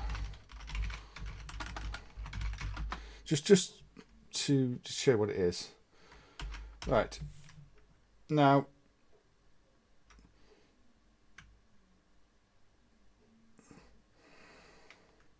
It will say the microphone is out of control, so this game depends on the buttons. So the microphone isn't emulated, but I think all it does with the microphone is respond to a noise anyway. Basically, so enemies fall backwards off the walls, also gets rid of the corrupted sprites at the end of the boss battle. So I didn't really just demonstrate the fix very well there at all because I didn't get to the boss battle. But it's nice to have things like that fixed because, again, they would easily go unnoticed otherwise. But, yeah, this game. Now, it's basically pairs. You knock on a door. There's a tile behind it. You knock on a different door. There's a different tile behind it. Now, this is... This is the Mahjong type. Some of them got tracks behind. I see. Hold on a second.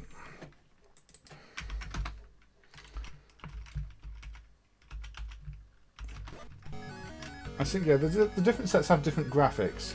So the parent set has Mahjong tiles. This one has fruit. So let's play the fruit version because it's a bit easy to understand. So there we go. A pair of bananas. But yeah, you basically call for the cloud, and the cloud takes you up.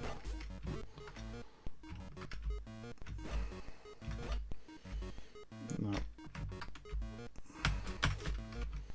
So I've got the cloud there, then I can go up on the cloud. So that's all I think the microphone is used for, is calling for the cloud.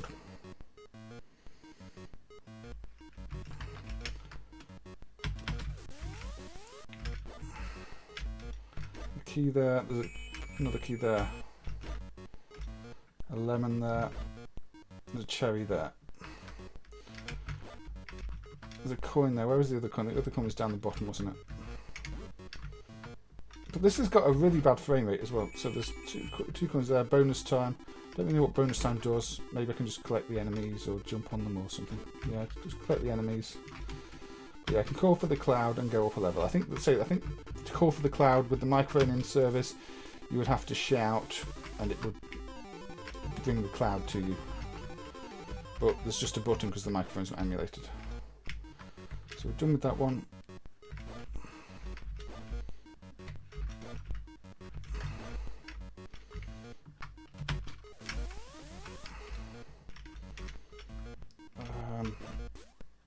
I forget where anything is. There's another coin there. Strawberries there. The other strawberry was that this one? I can't remember. Yes, it was. That's the lemon, which I think was up here. Oh, wrong one. What's that one?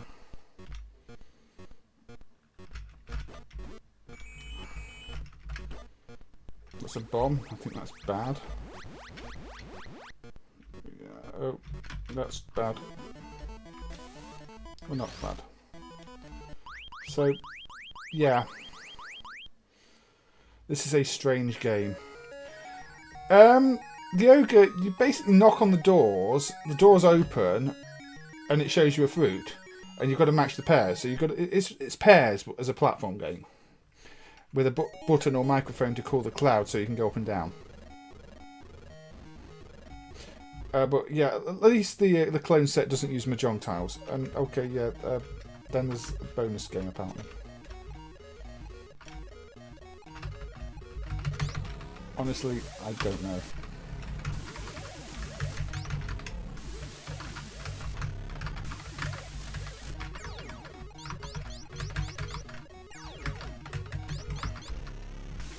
Honestly, this game makes no sense. I don't even know if this part's properly emulated.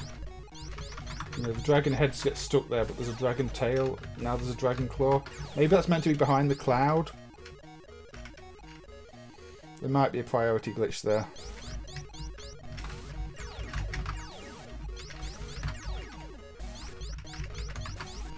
I can only fire if I've got this.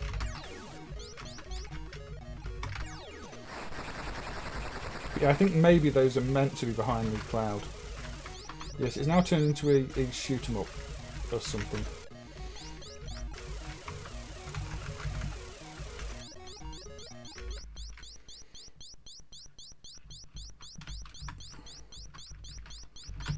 It may have crashed. I think the game crashed. The game has crashed. Yeah, so there you go. I crashed the game. I've never actually played it there before. Yeah, the game's crashed. Maybe I don't know if the parent set crashes as well, or what. I don't recall the hardware actually being that complex. So I'm a bit surprised that crashed. That happened to you too. Does the parent set crash as well, or just that clone? Yeah, that needs looking into then. So I've never actually played that part of the game. Okay, let's play a console game. Let's play the NES version, the NES game Bubble Bobble Part 2. Because, you know, who doesn't like a bit of Bubble Bobble?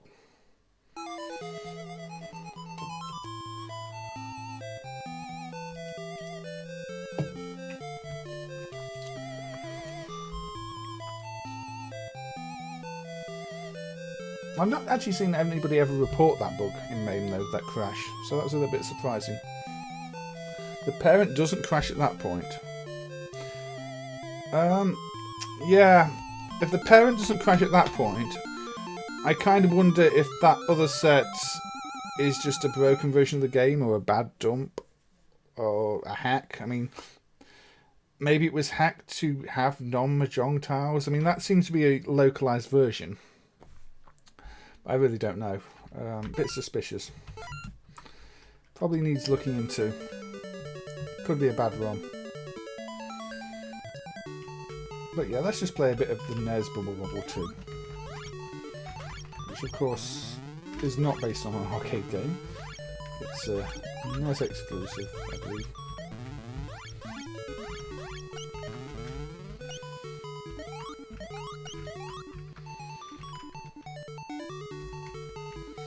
And yeah, it's always good to catch a crash on stream. Although, that sounds like one that can easily be reproduced. But you might have to trace the code to see what actually crashes it. And it also does look like there's a priority bug with the tail, because I think that tail is meant to be behind the clouds. So that one might need revisiting. If not to fix the crash, at least maybe fix the priorities.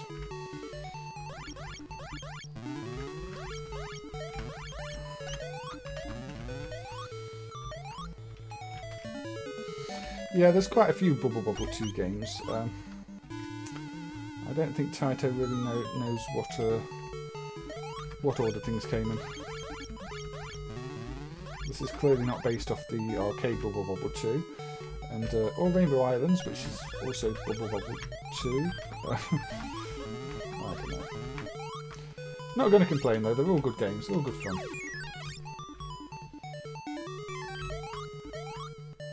I did think, you know, I may as well put something that's non-arcade on, because, you know, MAME isn't all about the arcade games.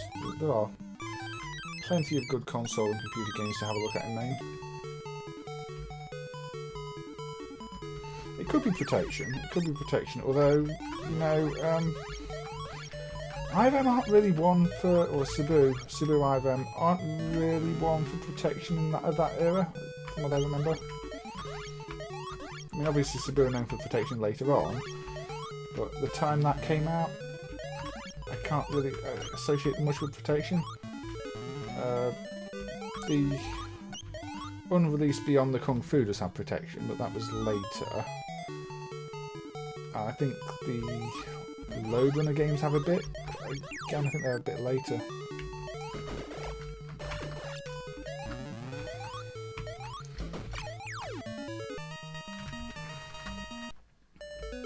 It's probably worth checking out the code in it and having a dig around. But I did want to highlight that the sets are both quite different in terms of the graphics. But it looks like if you want to play the game without it crashing, you're going to have to play the one with Mahjong tiles. I don't like this level.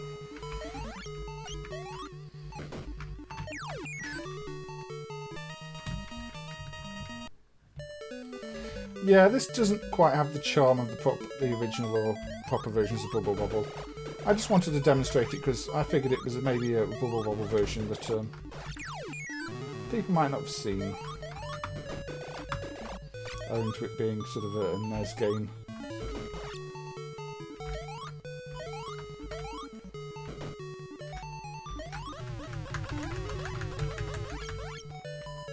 There we go. That's like a little boss type thing, I guess. But for a NES game, it's pretty good looking. I like the fact they've actually put backgrounds in it. Kind of cute animations. But no, it's not as good as the original, obviously, but it's nice they tried to do something a bit different visually. the music's the main thing that's lacking here. I mean, it's just not got that iconic Bubble Bobble feel to it, has it? It's a very passive piece of music. Almost forgettable. Yeah, it's a decent version of the game, and if you've, you know, played the original Bubble Bobble levels to death, it might be worth checking out. I'll probably look at the Megadrive based thing that was added in a bit too. Moving platforms, was there?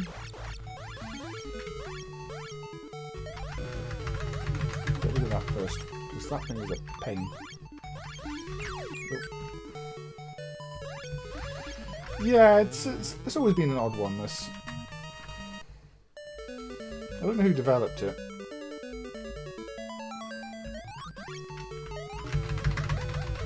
No, that was silly.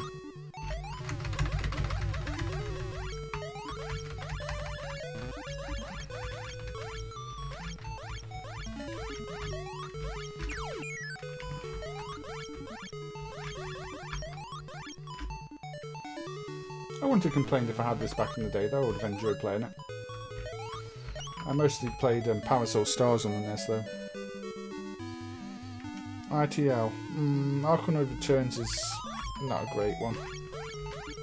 Pushy Shout says Carrot is pretty good, though. Most things are expensive these days. That doesn't surprise me.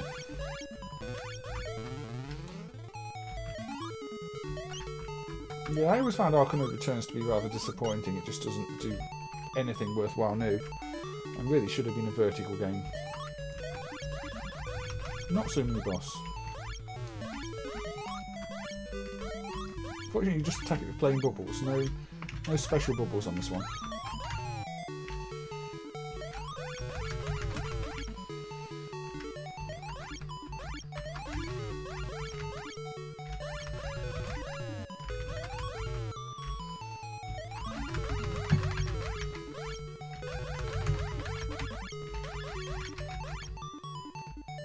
You get the big bubbles though.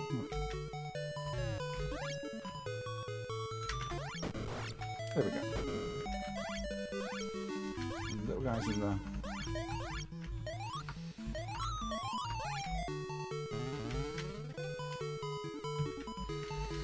The multiplayer mode in the NES version has you take turns. That's a shame.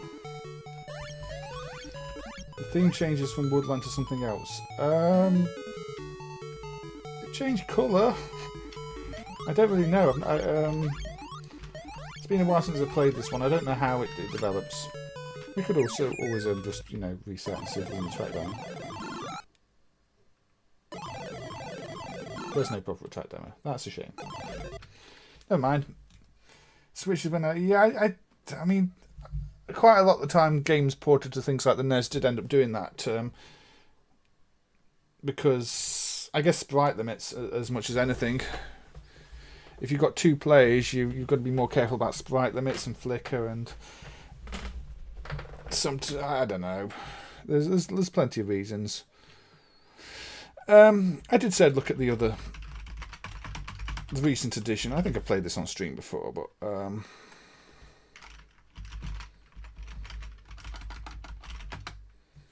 what's the set called?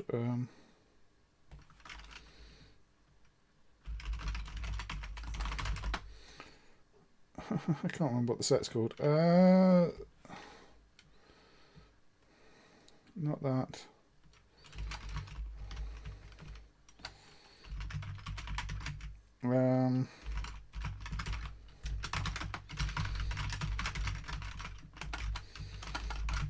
Hold on. It's probably in here, isn't it? Hold on. That's the one. For some reason, MAME's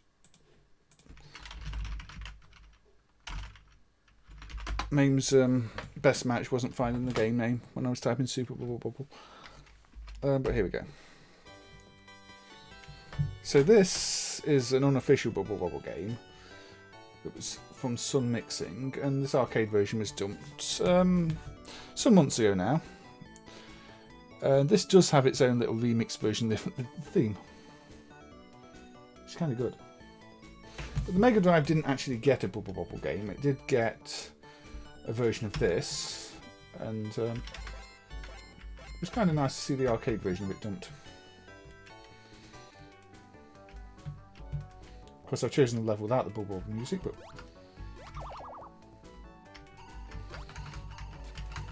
now the bubbles don't move as you'd expect. You can't bounce on them.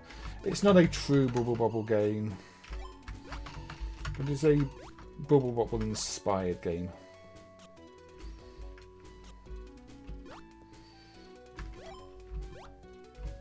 It's quite good looking. I'm going to go with the regular level, in fact.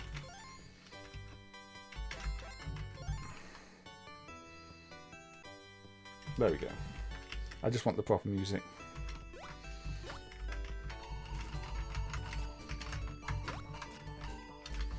Now the odd thing in this is you have this inflate mechanic, which looks like the one in Bubble Bobble 2 we just played, but in fact takes you higher up on the screen. It doesn't actually blow bubbles. No, you can't bounce on the bubbles, unfortunately. That is one of the big oversights. Also, you pause when you fire a bubble, which is actually kind of annoying. And you fall like a rock. Look at that. So it doesn't really play like Bubble Bobble.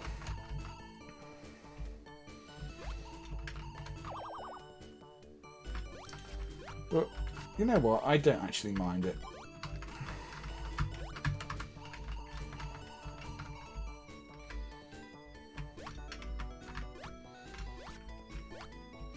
But, you know, for a knockoff Mega Drive game, they've actually made pretty good use of the hardware. So you've got this decent rendition of the Bubble Bobble theme. You've got all your row scroll effects. It's just the actual gameplay does leave a bit to be desired. At least if you're trying to compare it to actual Bubble Bobble. If you're just considering it to be a game in its own right, it's a pretty decent single screen platformer.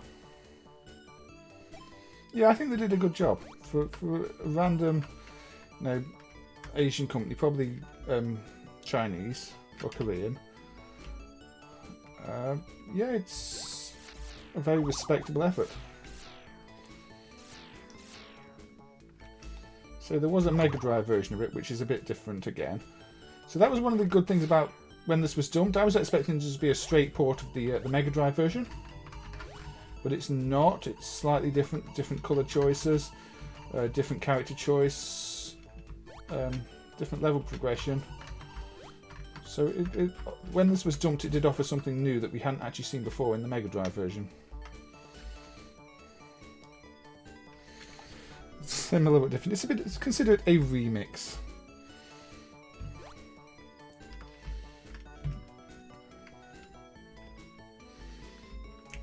But no, the clouds are pink here. I'll probably have a look at the Mega Drive version in a minute. That was silly.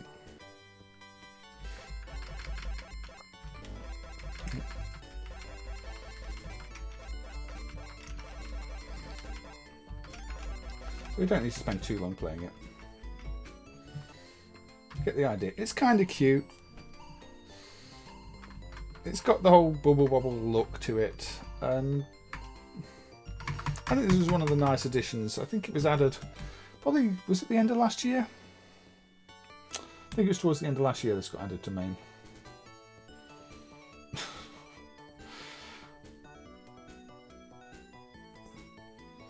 Yeah.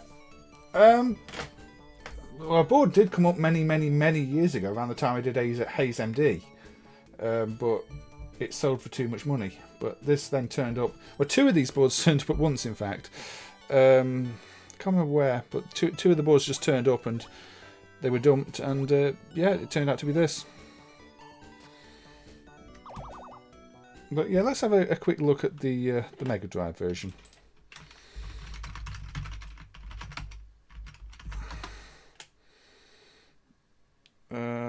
Yeah.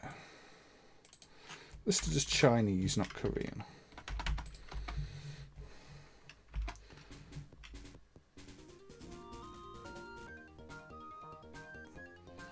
So it's presented differently.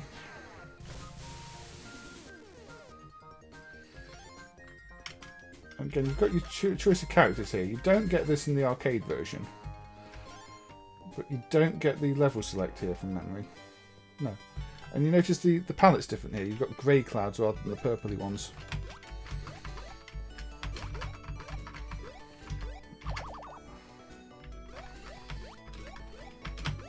So it's not identical to the Megadrive version. I don't know which came first. I'm kind of tempted to say the arcade one because this one's got MD in the title, like they're acknowledging it's a port of their game to the Mega Drive even though it was on Mega Drive hardware. I don't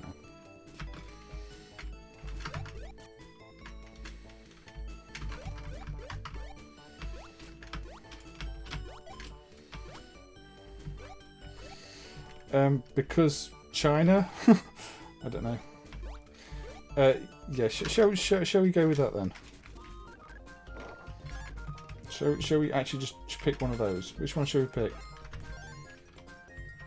So I don't think you can choose these characters in the arcade. There you go, you see.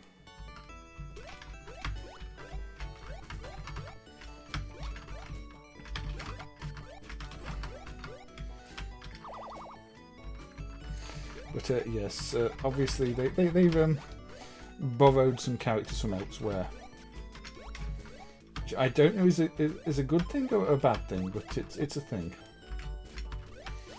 But yeah, I don't think these characters are in the arcade version unless there's some way of unlocking them, because I think you just get one of the two dragons depending on which side you pick. Because the selection screen in the arcade version is level select, not character select.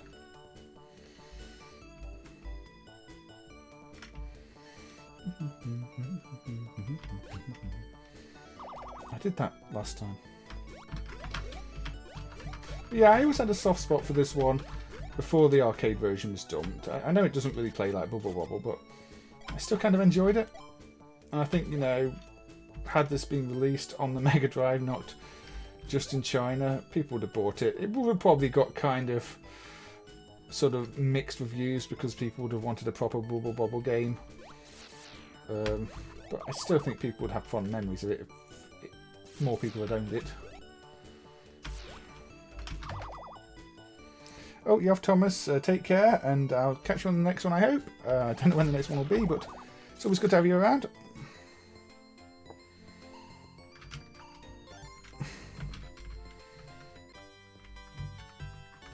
Merged with Pac-Man. Kind of.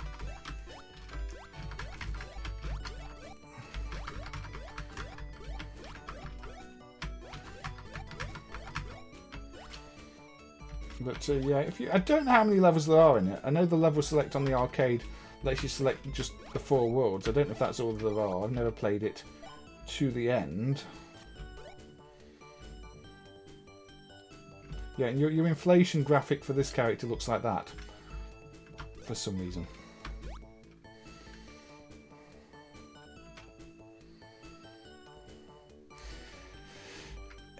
I mean, the Mega Drive could do a really good job of Bubble Bobble. I mean, it got Rainbow Islands, it got the New Zealand story. I think the problem is, by the time the Mega Drive was out, Bubble Bobble was considered an old game. And again, I think when it came out, people thought that, well, it's old, nobody wants that anymore. It's not like the market today where, you know, they're seen as classic games and port be one of the best things to ever happen. It's just like, oh, that's an old game, who cares?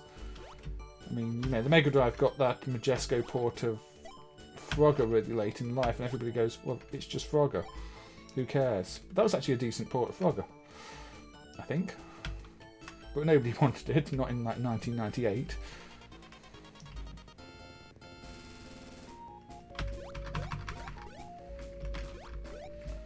See, this is where jumping on the bubbles would help, because then you get to the potion more easily instead of that happening.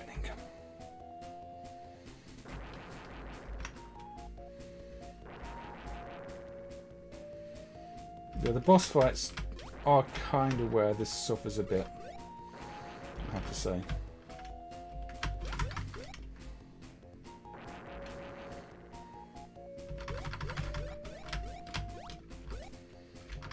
Bootleg final laps. Yeah, the parallax scrolling is nice. I mean, the Mega Drive hardware can do this with ease, but it's nice to see developers. Oh yeah, you don't get the chain popping of bubbles, which again is kind of important for effective boss fights in a Bubble Bobble game. But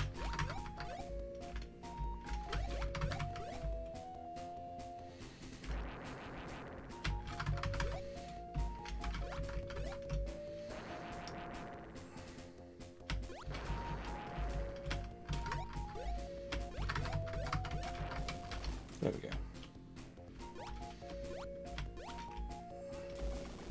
Pop.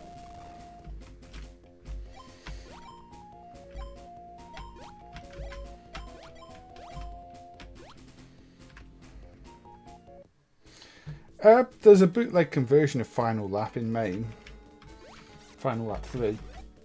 But I think that was just so the arcade operators, so some bootleggers could sell upgrade kits that had their own protection, because it checks a different protection than the original Final Lap protection. And also expects a hard-coded ID, cabinet ID value with different value in the upper bits. Now we're in, you know, desert land with a bit of haze.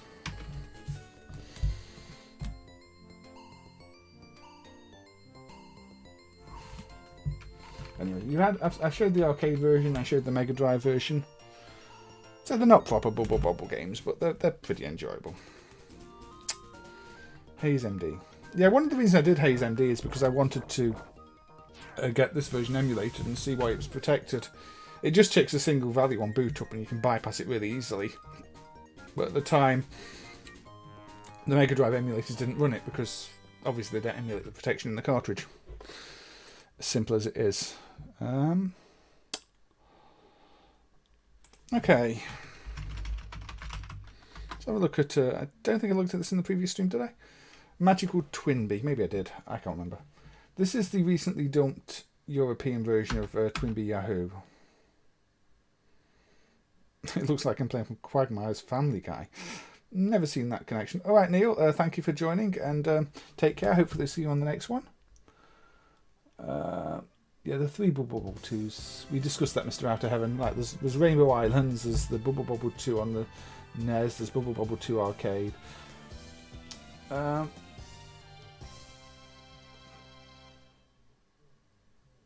beginning of the screen looked like the... You're talking about this one? This is another Konami game. A lot of them have similar startup screens. But yeah, this is an English localization of Twinbee Yahoo. It's lightly localized. All the voices are still in Japanese, but most of the text that you know, this has been translated, and not always that well. But let's see. Let's go normal.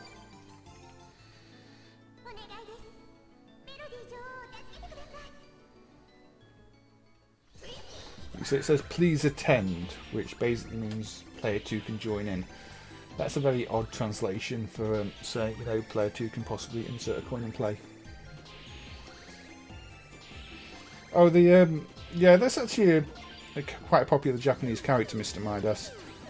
I think it's like Crayon Chan or something like that. I can't remember. There were other games featuring that character, but that character was just taken and put in a Chinese Bubble Bobble game for some reason. Crayon Shin or Crayon Chan, I can't remember exactly. I'm really bad at remembering these things. Somebody in the chat will surely correct me.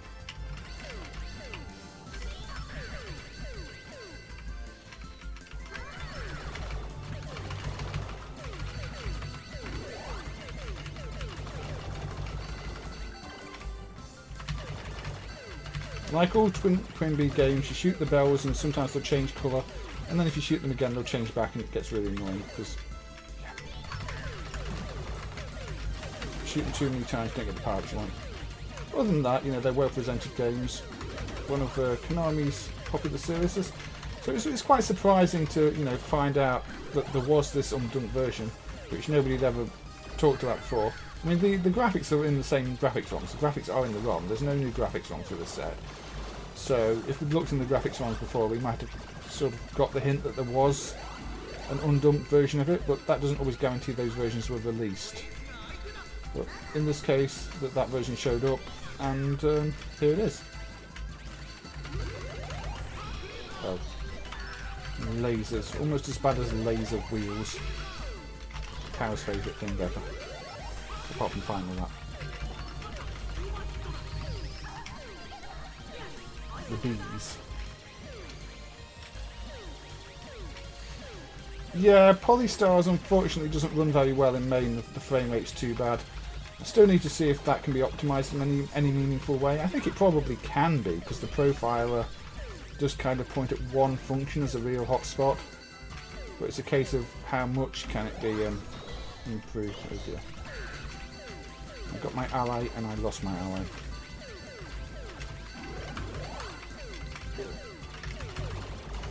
Spending too much time trying to concentrate on the bells and everything else.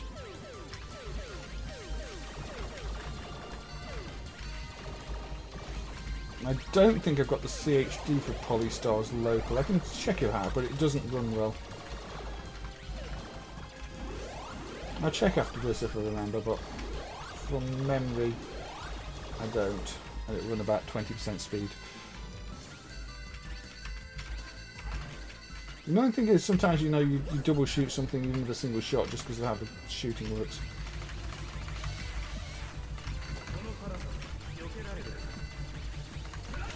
Crayon Shin-chan.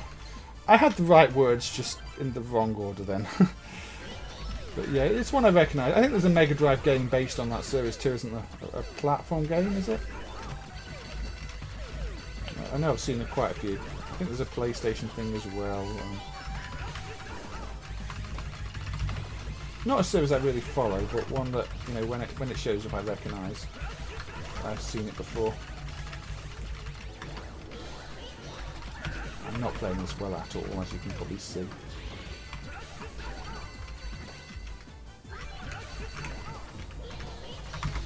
I'm being killed quite badly by umbrellas here.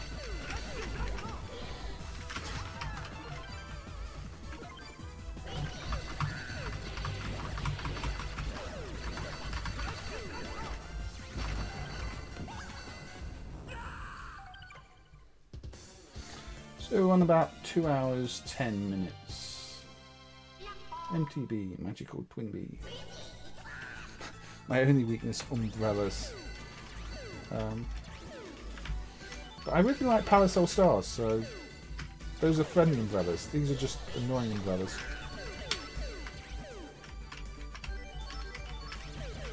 I prefer it when umbrellas help you, not kill you.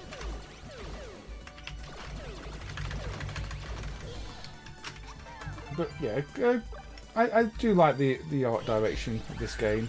The style, you've got all your parallax here. The first stage, the forest stage, is a little bit boring, but after that, I think it picks up.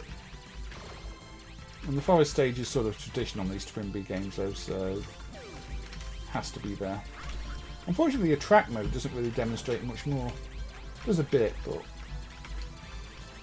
it's not the best of track mode. It spends a lot of time showing you the forest level.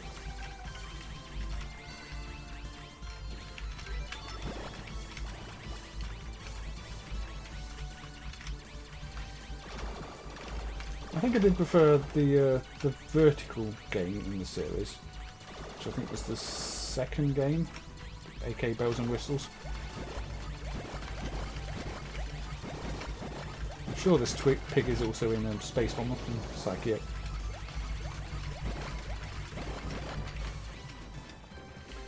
Some slight gaps in the zooming there that might be emulation glitches, but very few of the Konami games are perfect in MAME.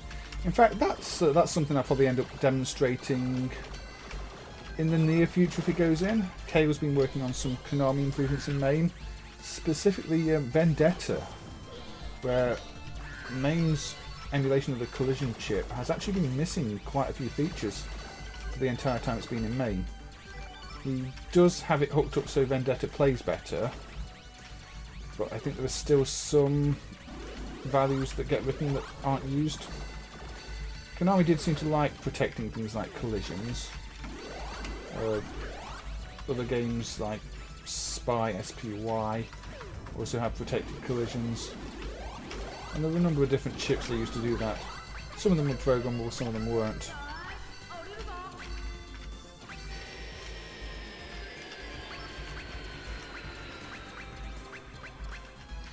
Yeah, the power-up system is a little bit painful, you're right, Bob. It's too annoying that you're trying to shoot things, but you're trying also not to shoot things because then they change colour again.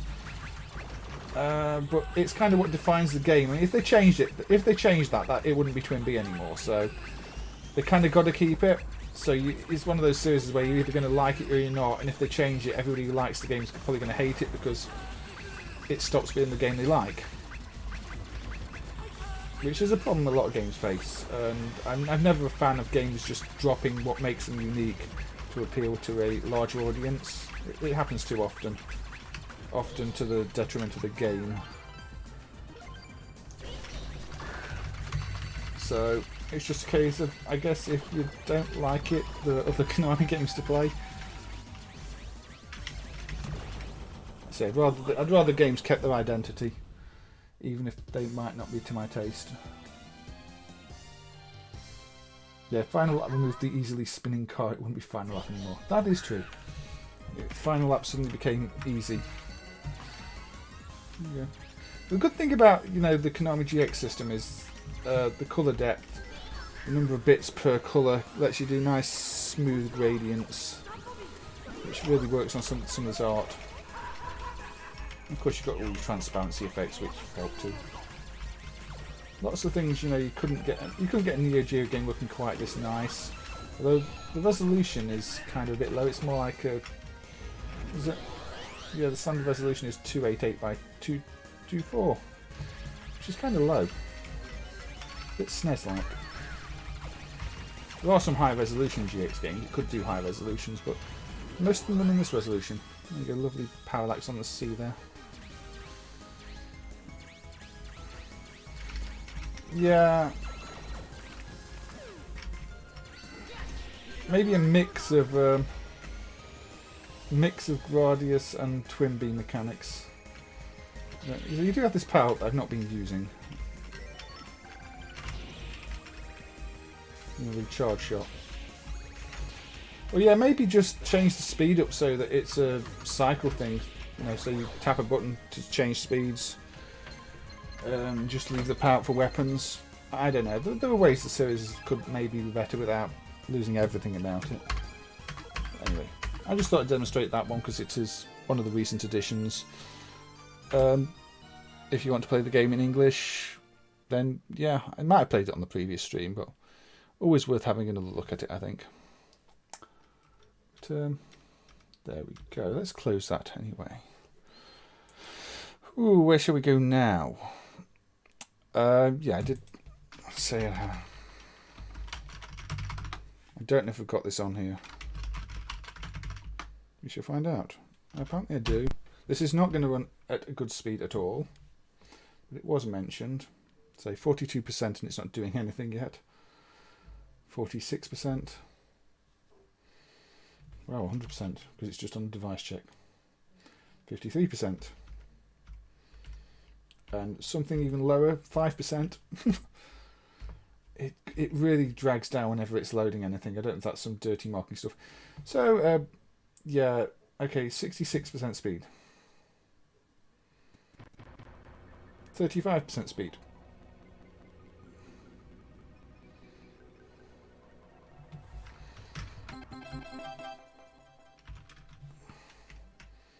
Now it's about 5% speed again. Well, it's probably loading something and dirtying all the memory.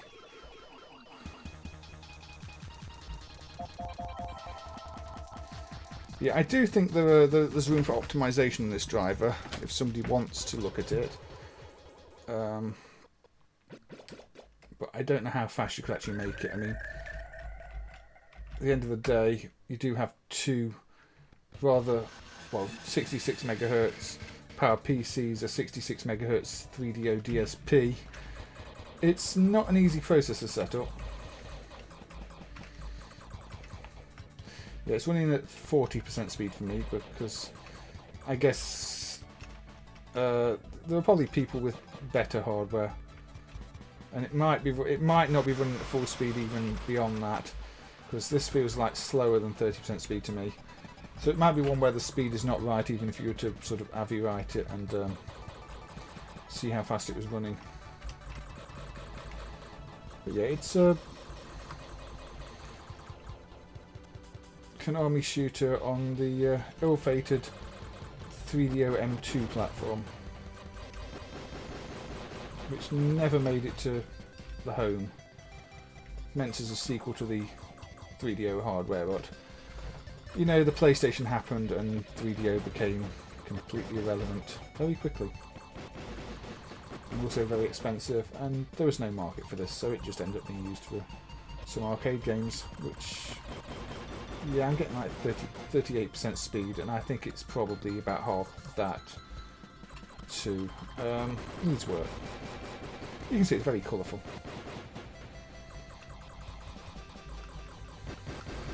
Yeah, the emulation, the video side of things, is pretty good. It's just, yeah, it needs a lot of work on the performance, and some of the other M2 games do have video issues, so it might be a case of nobody wanting to prematurely optimize it and end up in a mess where they can't add the missing features.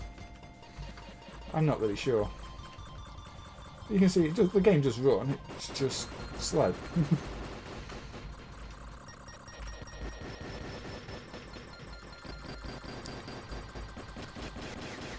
And yet I still managed to look away from the screen and die. Compared to the other M2 games, yeah, I think Konami did a good job with the visuals here. If you fire up something like Hell Knight, that is kind of Crypt Keeper hideous level. But this is bright, colourful, good looking. It captures that Twinbee vibe we just got previously. You know, the pastel colours. I think they've done a good job with the 3D elements here.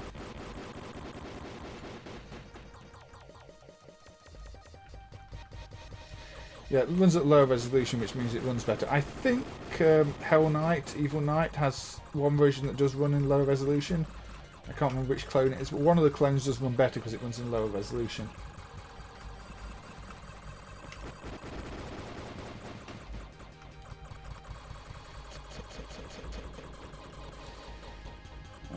I mean, there's been other Konami work in MAME at the moment.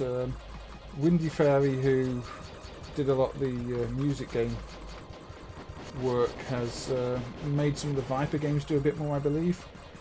Put in you know, default values and everything, hook them up so that things like Police 911 boot, and even some of the other games, well, they're not playable yet. I think they have, is it Voodoo 3 cards, and MAME's Voodoo 3 emulation isn't as complete as the other Voodoos from memory. I don't know, I could be wrong. Their sound was also added to those, so you get sound as well, which unusually for a Konami system just appears to be a sort of DAC based sound system. All the mixing is done in software. So whereas, you know, Konami back in the day were known for some pretty good sample playback chips of their own, for the Viper hardware they really just relied on the software to do it. Yeah, so I think one of the Evil Knight sets does run in 240p as well. Or there's an option maybe in the service mode, because there was one that ran better.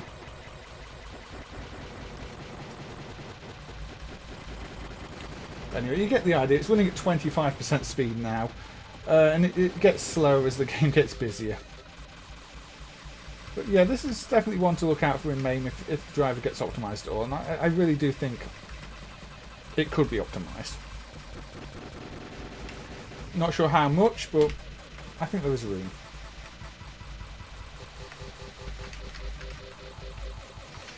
I think you get the idea. I don't think we need to spend too long on this, because unless you just want to watch slow motion Konami games, it's not going to be too thrilling, is it?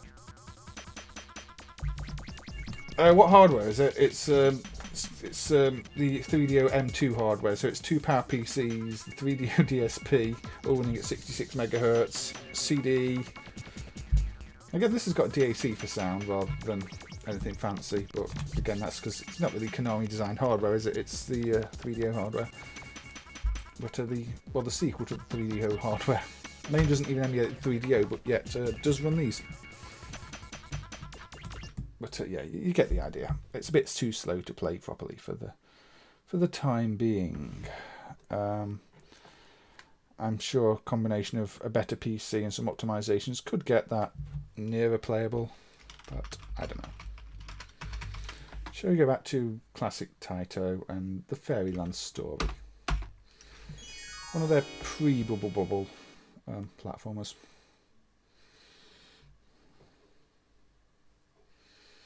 So what do you do in this one? Yeah, push cake on people. It's about all I remember. Obviously not as famous as Bubble Bobble, but also not a bad game.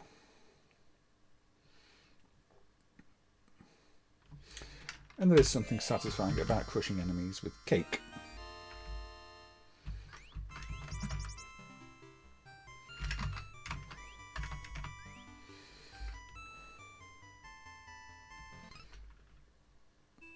If you play it properly. Now, I do like the way the character floats off in the bubble there. This is pre-Bubble Bobble. But obviously there were still already bubbly ideas. Let's push along.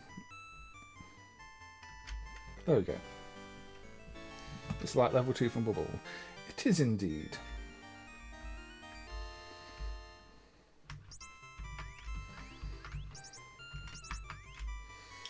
This is a bit more primitive than Bubble Bobble, but it is earlier than Bubble Bobble. However, you can kind of see that Taito did want to produce this type of game. Very quick theme change here. Now it's like Bubble Bobble 2 on the NES. Oh, wouldn't there we go, crush you with some cake.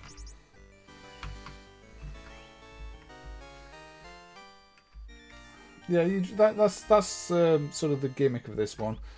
The ability to just drop cake on people. You can't jump down on the platforms, unfortunately. So, oh dear. I'm not very good at it, as you may have gathered. But it's cute.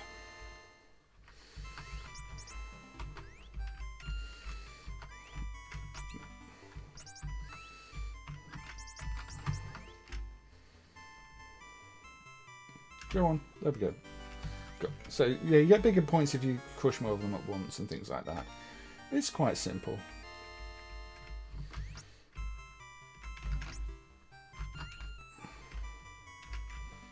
There we go.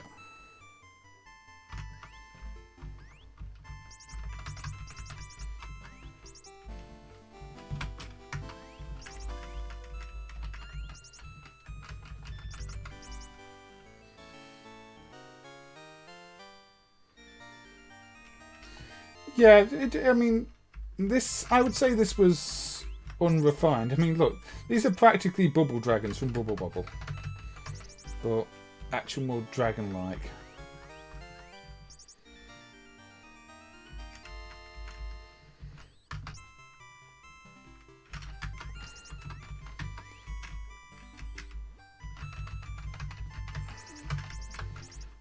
Getting rid of the cakes by repeatedly firing at them is the slow way to get rid of them, and so it doesn't give you any points.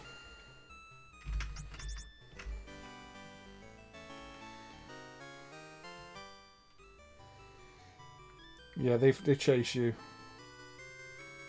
relentlessly. Gaming Hell YouTube, correct.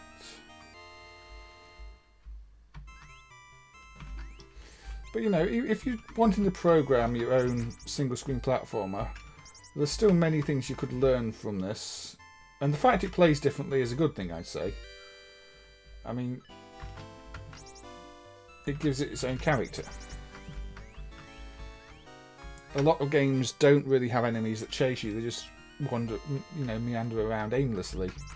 Yet here, you do have them chasing you, not following set patterns.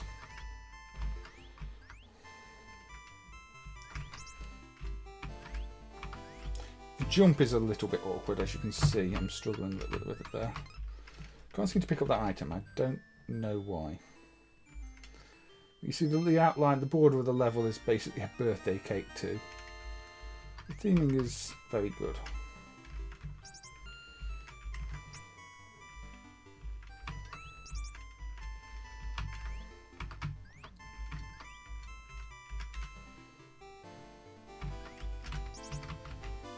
Push it down there. There we go. And the candles are lit on the birthday cake too. Nice little touch. Also better than Chak and Pop. Chak and Pop, I quite like Chak and Pop. but it's more of a puzzle game.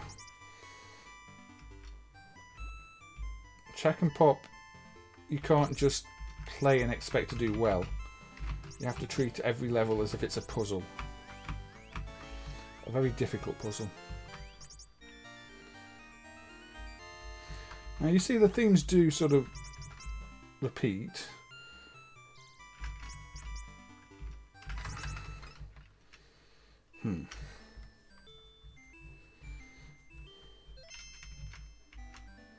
Game over. Round 11. I can't complain too much about round 11, can I?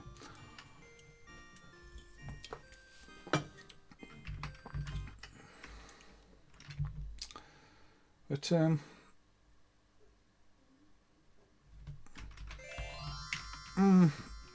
I don't know about enjoy it. It's a difficult one for me. I like the idea of it. I like the whole, you know, walking along ceilings and planting bombs, like that sort of flow like water when they explode around the area. But yeah, I do struggle with it in terms of finding it fun.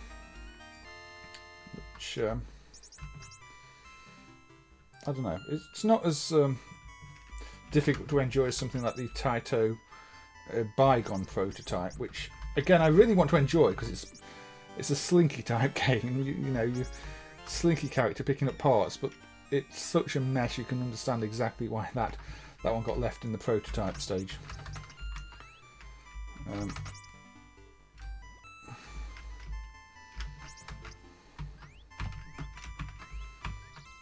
That one I think I could find. I don't know why I was having trouble picking up that other item. 100 rounds, probably. These Taito games did tend to have quite a lot of rounds. And no continues. Because who needs continues?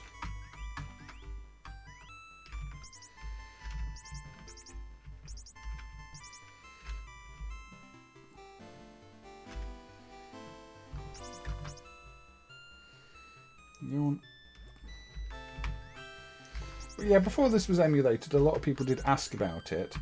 Although now it is emulated, it's another one of those that once it was emulated, people didn't care as much.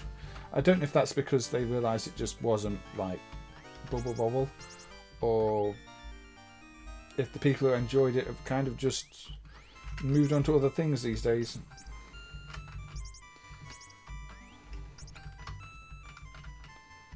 Again, if we're talking Taito platformers, I'd rather play this one over the one with the gnomes, Don Doki Dum, or whatever it's called. Don't like that one at all. This one, I kind of do. You can continue, but only between rounds 8 to 98. Ah. That's an odd way of doing continues. Did I miss the continue prompt then? Is it one of those Taito ones where you have to hold down start at the same time as press the button and hold down start? Because Taito like to do that with some of the early ones.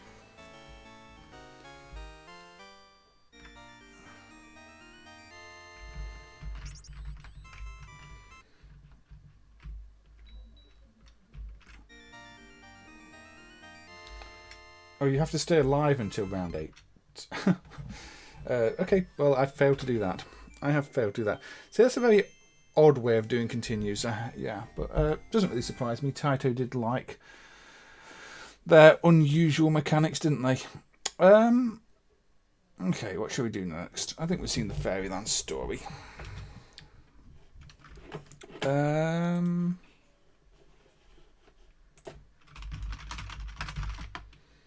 Dr. Microbe, 83 Sanritsu. This is one of those really obscure single screen platformers. It's also the second game with a doctor in. But yeah. So it's clearly kind of Donkey Kong Jr. like. But we'll climb up and play it.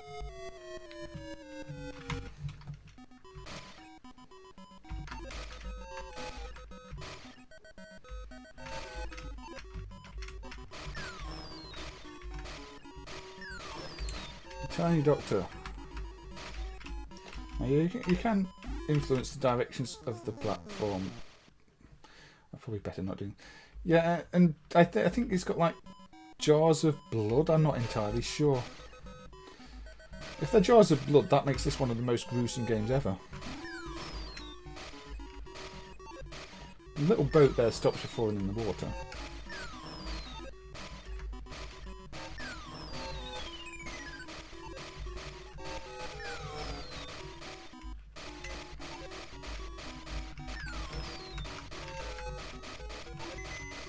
Again, this one feels like quite an obscure game.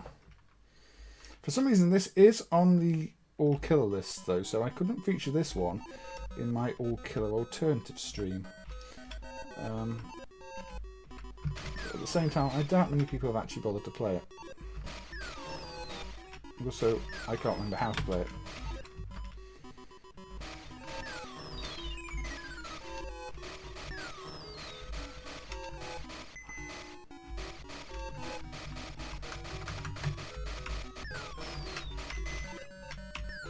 Well, there we go. I think the other rounds are a bit different. Never even heard of it. No, it really falls under the radar, this one. Yeah, this is a different round now. So the gameplay does mix up. So now I'm on a ball of some sort. It gets smaller.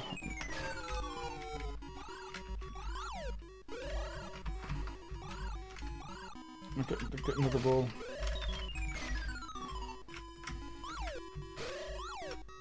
And it shrinks until it vanishes.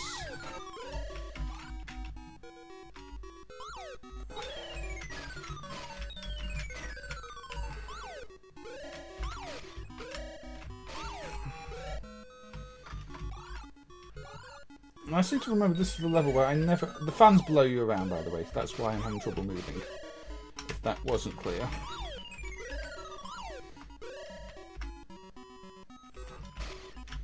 Yeah, I'm not sure what you actually do. I think you just kill the enemies, but yeah, then you go to the goal. That was it. I think after you kill a certain number, you can go to the goal. Oh, now the goal is closed. So maybe I have to kill more again.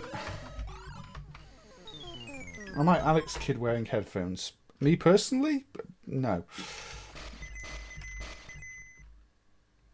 So there we go. 30 high score names. I got to part 2. But now I have to start back at part 1. So yeah, I think you kill a certain number of enemies and then you go to the goal in part 2.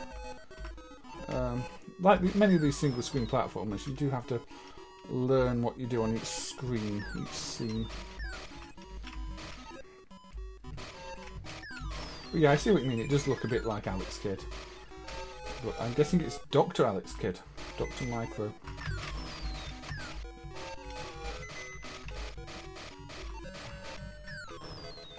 Alex Kidd in medical world. Because, you know, he realised that miracles don't really work and medicine is the way forward. Or blood transfusions are the way forward. I'm not really sure.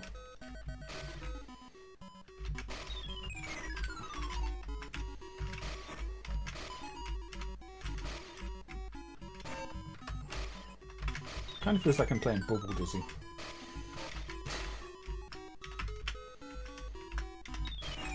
There we go, the goal's open. Can I get to the goal? I can. There we go, that was easier this time. The villain is Dr. Robotnik. Could be. Yeah, we've got another type of screen. There we go. And we've got blocks that get hit and then look surprised.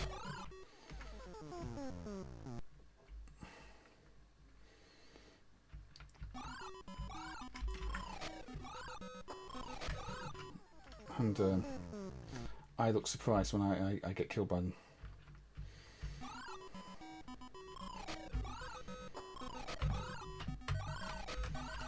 I'm going to go up this conveyor belt. I don't know if I can get that.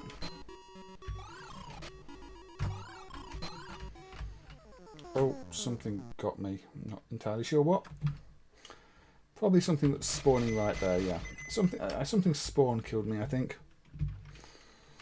Let's give it one more go. Unfortunately, there's no continue feature, so it is back to the first screen every time. Anybody got any suggestions of games to look at after this? Or maybe I should end the stream after this. It's getting quite late. Maybe I did get sucked under the conveyor belt. Though I think when I was fading the screen out, I did see a sort of container there, which may have been hidden by something. Which could be even be an emulation priority book for all I know, but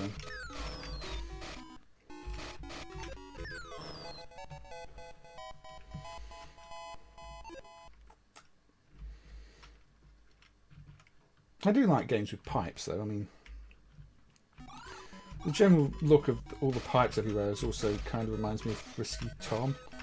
Although Frisky Tom is a very different game to play.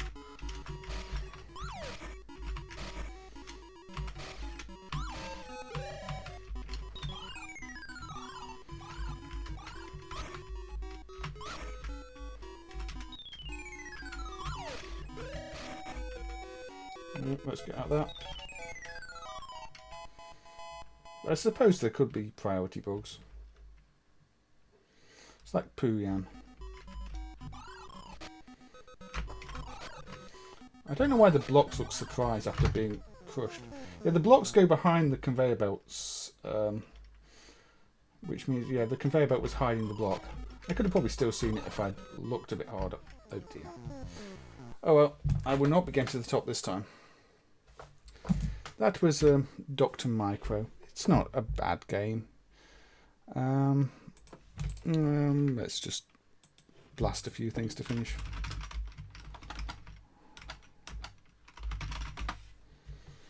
Let's put a cave shooter on and blow some stuff up.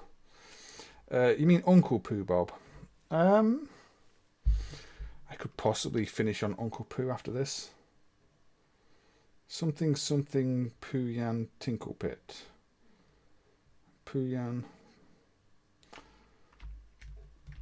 Yeah, let me just blast through a little bit on this one, and then we might put our favourite uncle on Bob. So, fancy cave game. I'm terrible at this game, by the way. I have no strategy for it. Actually, I'm going to put another shooter on after this too. I'll play this briefly. You'll probably get 5 minutes of this.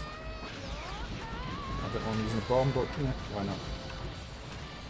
But one of the cave horizontal shooters.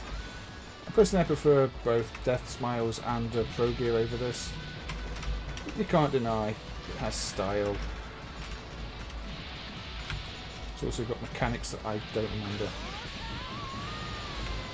So let's pretend that they don't exist and just play for blasting survival's sake.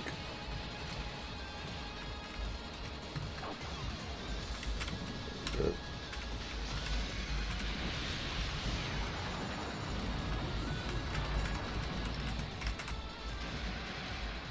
Red sword, yeah. Swords. Now, there is an undumped version of this, which was a special limited version, which was actually sold not for arcade use, but to collectors. I don't know if that one will ever be dumped, or at least released.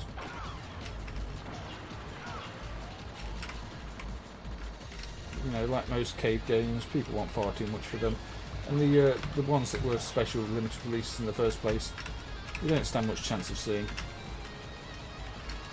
I'm kind of amazed that, you know, Dodonpachi 3 was dumped.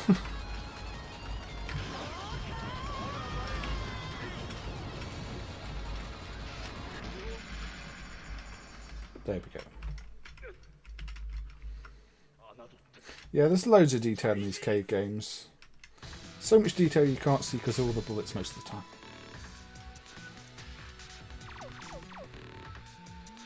Don't think that was very good. Yeah, visually very similar to Pro Gear, but obviously a bit more colourful, more blending effects, more explosions.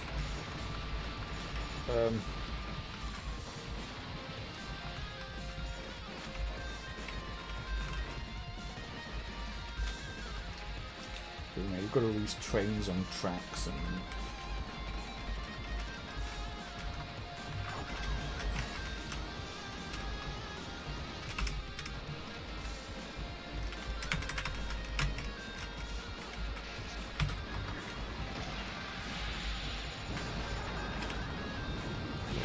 Sorry I'm being a bit quiet. Try to concentrate playing these ones. So I will only be playing the single credit of this, and then moving on. Just rounding up the stream with a few quick ones, really.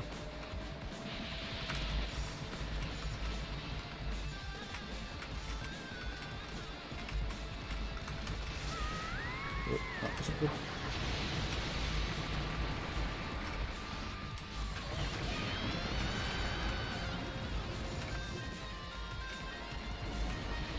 One of the only 2K games released in North America for 360. I know I've got Death Smiles for the 360. I've not got this one, but 360 is region locked. So, unfortunately, American releases are as useless to me as Japanese releases. I don't know why they region locked the 360. Rather annoying that they did.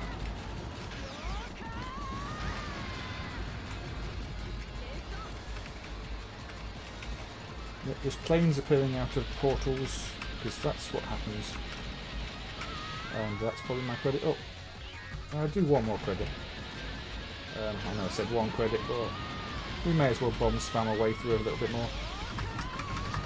You know, because this is how you play K games properly. You just hit the bomb button repeatedly. That probably offended many people. There are probably a lot. I mean, I need to play Change Airblade at some point on stream. That's a cool one, or that is better with 2 players. Just stab, pointy, pointy.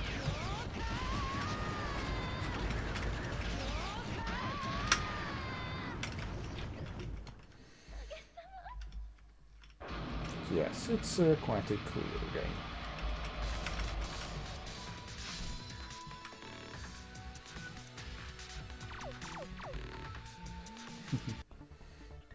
Snowy stage.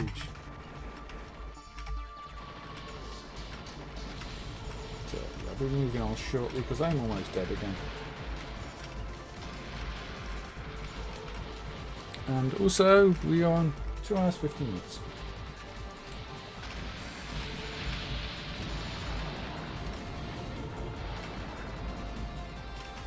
For some reason that plane there reminds me of Mountain Dew. I'm not sure why. Have I checked out Saint Dragon? I don't think I've played it on stream. I do know the game though. It's quite a good game, Saint Dragon, isn't it? That's the Jaleco one from MAME. Was it the Iron one? No, Dragon Spirit. I get Saint Dragon and Dragon Spirit mixed up, but I think I know the one you mean. I've played both of them.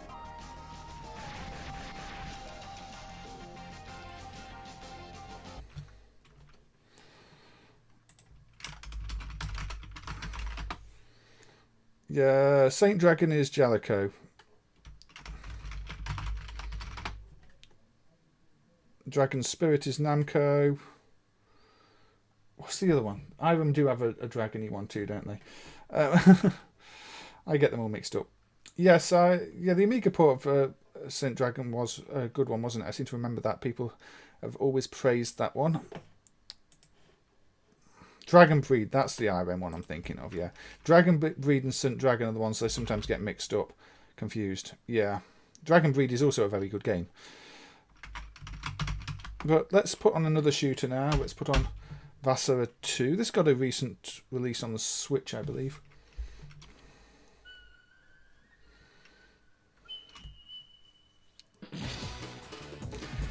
Yes, there are quite a few. Dragon, Saber, Dragon, Spirit, Saint Dragon, Dragon Breed. There's also other games. The Kyvans, you play a dragon. The Psycho one where you play a dragon too. Dragons make for good games.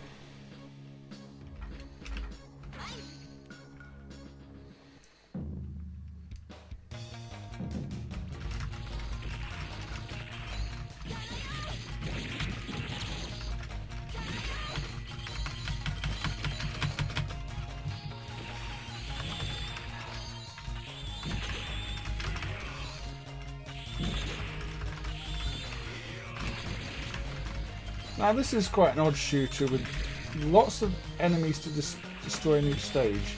Ones with carrying specific flags and like. Again, I don't really remember the mechanics. It's been a long time since I played it.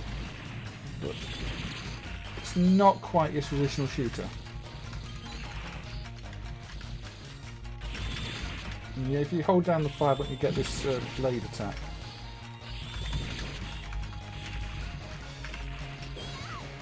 I seem to remember something about destroying the enemies that are carrying flags that is significant in terms of the gameplay mechanics.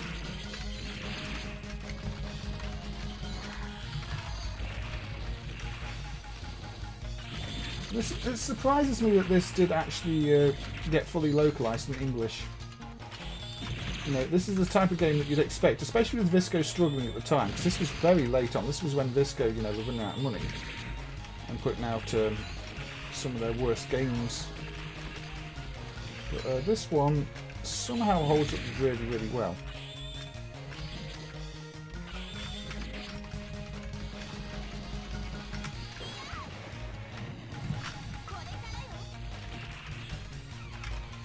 Now you do have collisions with the enemies, which is unusual for a vertical shooter. If you bump into them, they push you off. Yours. Oh, Silent Dragon is it's quite a bad game.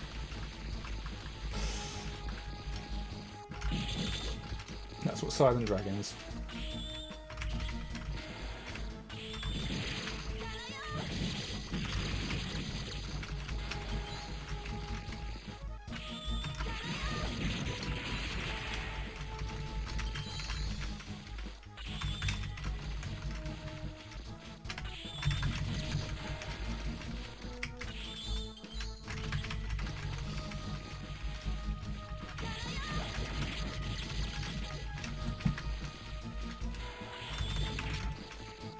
Yeah, there are quite a few good games, good shooters on the SSV platform, and this is one of them.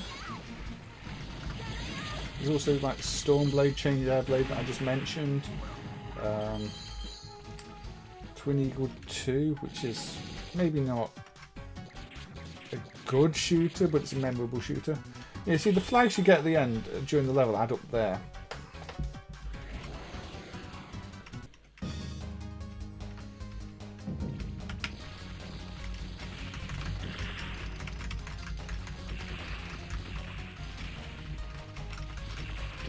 So if I kill those with the flag, see the flag appears there and then they'll tally up at the end. I think the idea is you try and kill all of those ones to get more points. So if the enemies have got flags, prioritise them. I don't know. I'm not too knowledgeable about all the gameplay mechanics on this one. I do remember adding it to the driver back in the day. And of course I've since done a fair bit of work on improving the SSV driver, although this one doesn't really push it in terms of graphical effects. It looks nice, but it's not really using any fancy features of the SSV hardware. There's no blending or anything in this one that I remember. No raster interrupts or line scrolling effects. It's fairly standard, but it ends up looking good.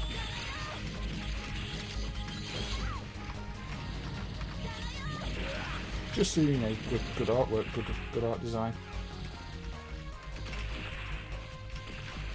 And a decent engine that runs the game smoothly.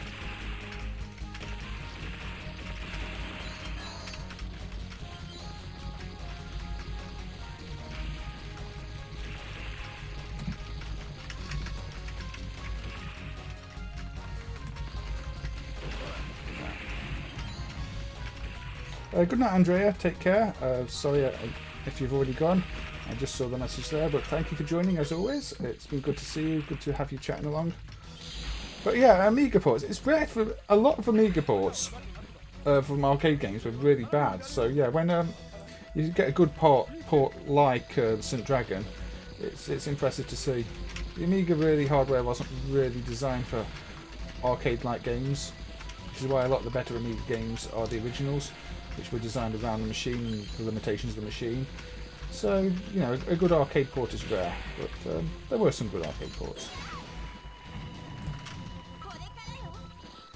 Yeah, there's lots of these I think this medieval Japan theme is quite a common one for Japanese games, and this one does it well.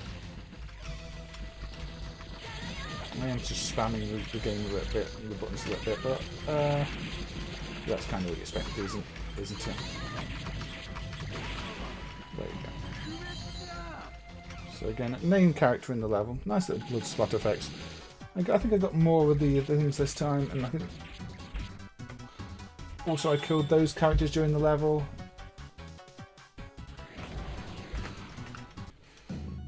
Yeah, I mean, Bang Bead is... Tomodea, I like the art style, but it's not fun to play.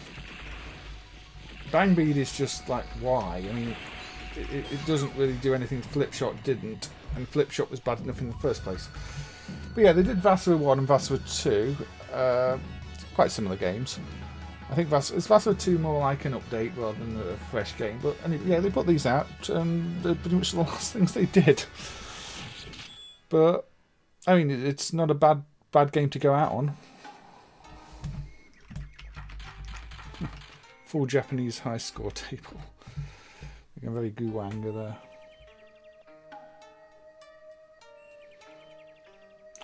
But yeah, Visco are just one of those companies. They've got a lot of junk, but then they do have some gems in there too.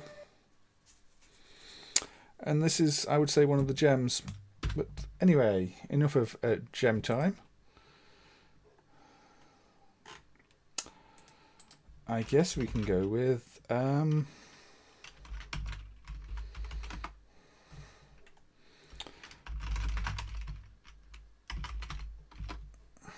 everybody's favourite uncle, Uncle Pooh from Diatech.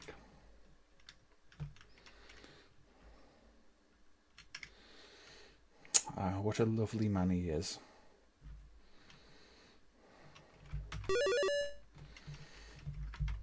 So if you've not played Uncle Pooh, it's better than the name would suggest, or the presentation would suggest, or better than it has any right whatsoever to be.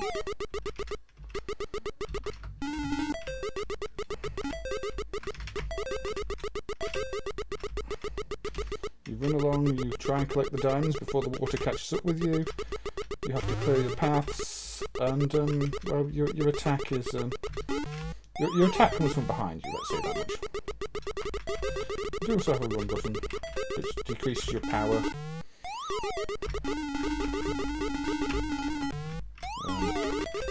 Lots of things decrease your power, in fact. But collecting things increases your power.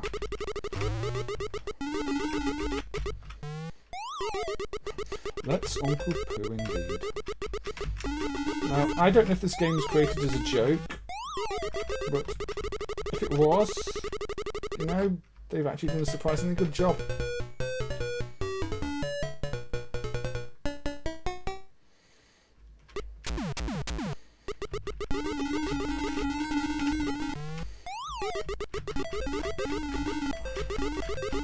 You would expect this just to be a terrible game, you know, one for one of the, you know, the worst game streams, but it's not. That's the surprising thing with Uncle Pooh.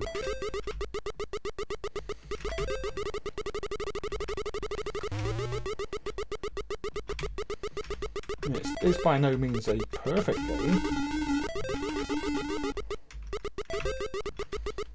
And, you know, the levels do just seem to do the same thing but harder.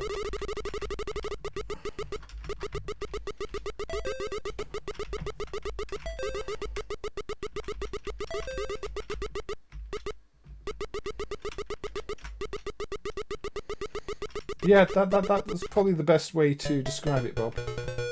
You do appear to be nowhere. There does appear to be a flood, but there are no animals to round up. This is the challenging round.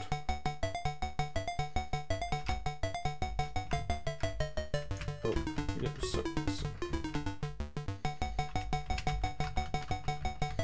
I forgot this is the Gallagher-like stage, isn't it?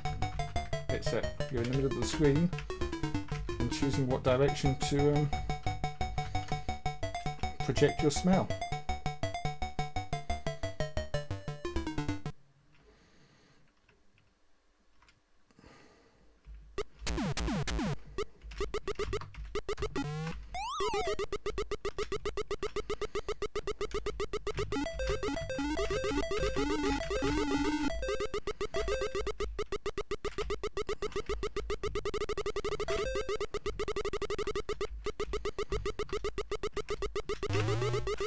Now, unsurprisingly, I don't think this game is ported to anything at all, ever.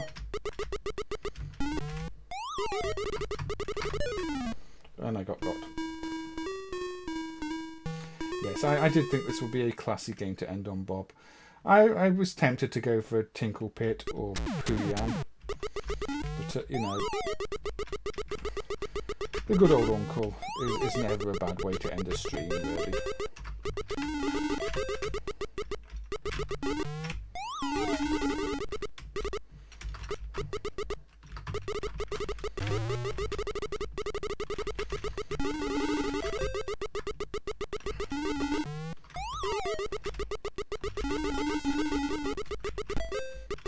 Oh, I'm running out of power. Or should that be poo? Yeah.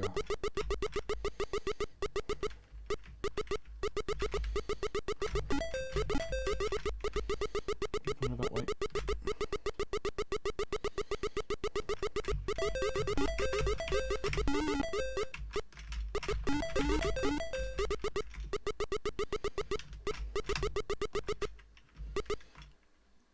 Right.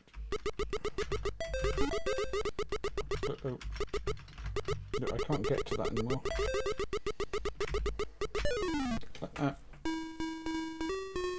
Hey, Big Winner, you are joining, unfortunately, for the last game of the stream, but it's always good to see you.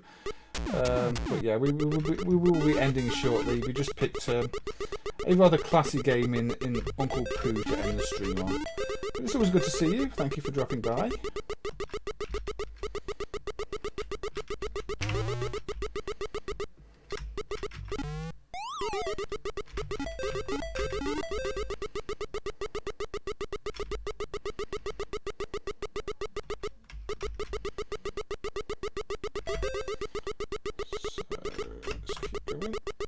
The bags of money open passages, as you may have noticed, and the flood is relentless. And I'm guessing Uncle Poo just doesn't really want to have be washed or something like that. Probably that's the reason he's actually running from the water. That's no problem, Big Winner. I mean, the stream will be available on Catch Up if you want to see what you've missed. I think we've covered a decent selection today of quite some more obscure games. I mean, I started with some Spanish games from Tecfri. But we've also, you know, looked at ones that I don't think I've looked at in other streams, for the most part. You know, that's what I tend to go for with these streams. Oh dear, I'm out of power. I'm out of power.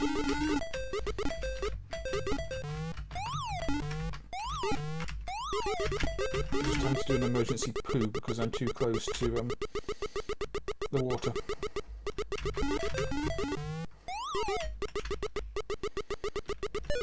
And I got too close to the enemy. I think that is game over. Hours of secret practice. Yeah, the movement's a little bit awkward at times, but there we go. I still only managed a number 3, which is not where you want to finish on the high score table for Uncle Poo. You really want to be in number 2, don't you? Which really should be the highest score on the high score table for Uncle Poo. But anyway, that is Uncle Poo. And as I said, I think that is where we end the stream.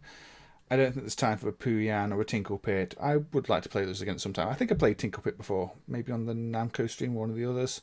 Pooyan, did I play? I don't know. I do quite like the games. I'll pencil them in for a potential other August stream because I've not really had much time to prepare these August streams. So I'm just going to note down Tinkle Pit and Pooyan for a next time stream. Anyway, thank you to everybody who's been here. You know, it's been lovely chatting to everybody. I hope you've all enjoyed seeing me play lots of games badly again and possibly seen some games you haven't seen before. That's kind of always the point, that I'd like to show games I've worked on in MAME, share little bits about development. Like I said, I'm looking forward to Kale's fixes for Vendetta going in. I'd like to show those off when they do. But I guess they need testing in more games first. But we'll see when that happens. That might not happen this month. it's definitely not going to be the next release because the next release is on Wednesday and the code freeze has already happened. So, yeah, Cow wanted a bit of final lap, but there's no final lap today, I'm afraid, Cow. There might be final lap next time, but we have done quite a lot of final lap. But yes, thank you to everybody, and I will see you next time. Take care. Stay well. Stay well, stay well, stay well. Where's my outro? There's my outro. Good night.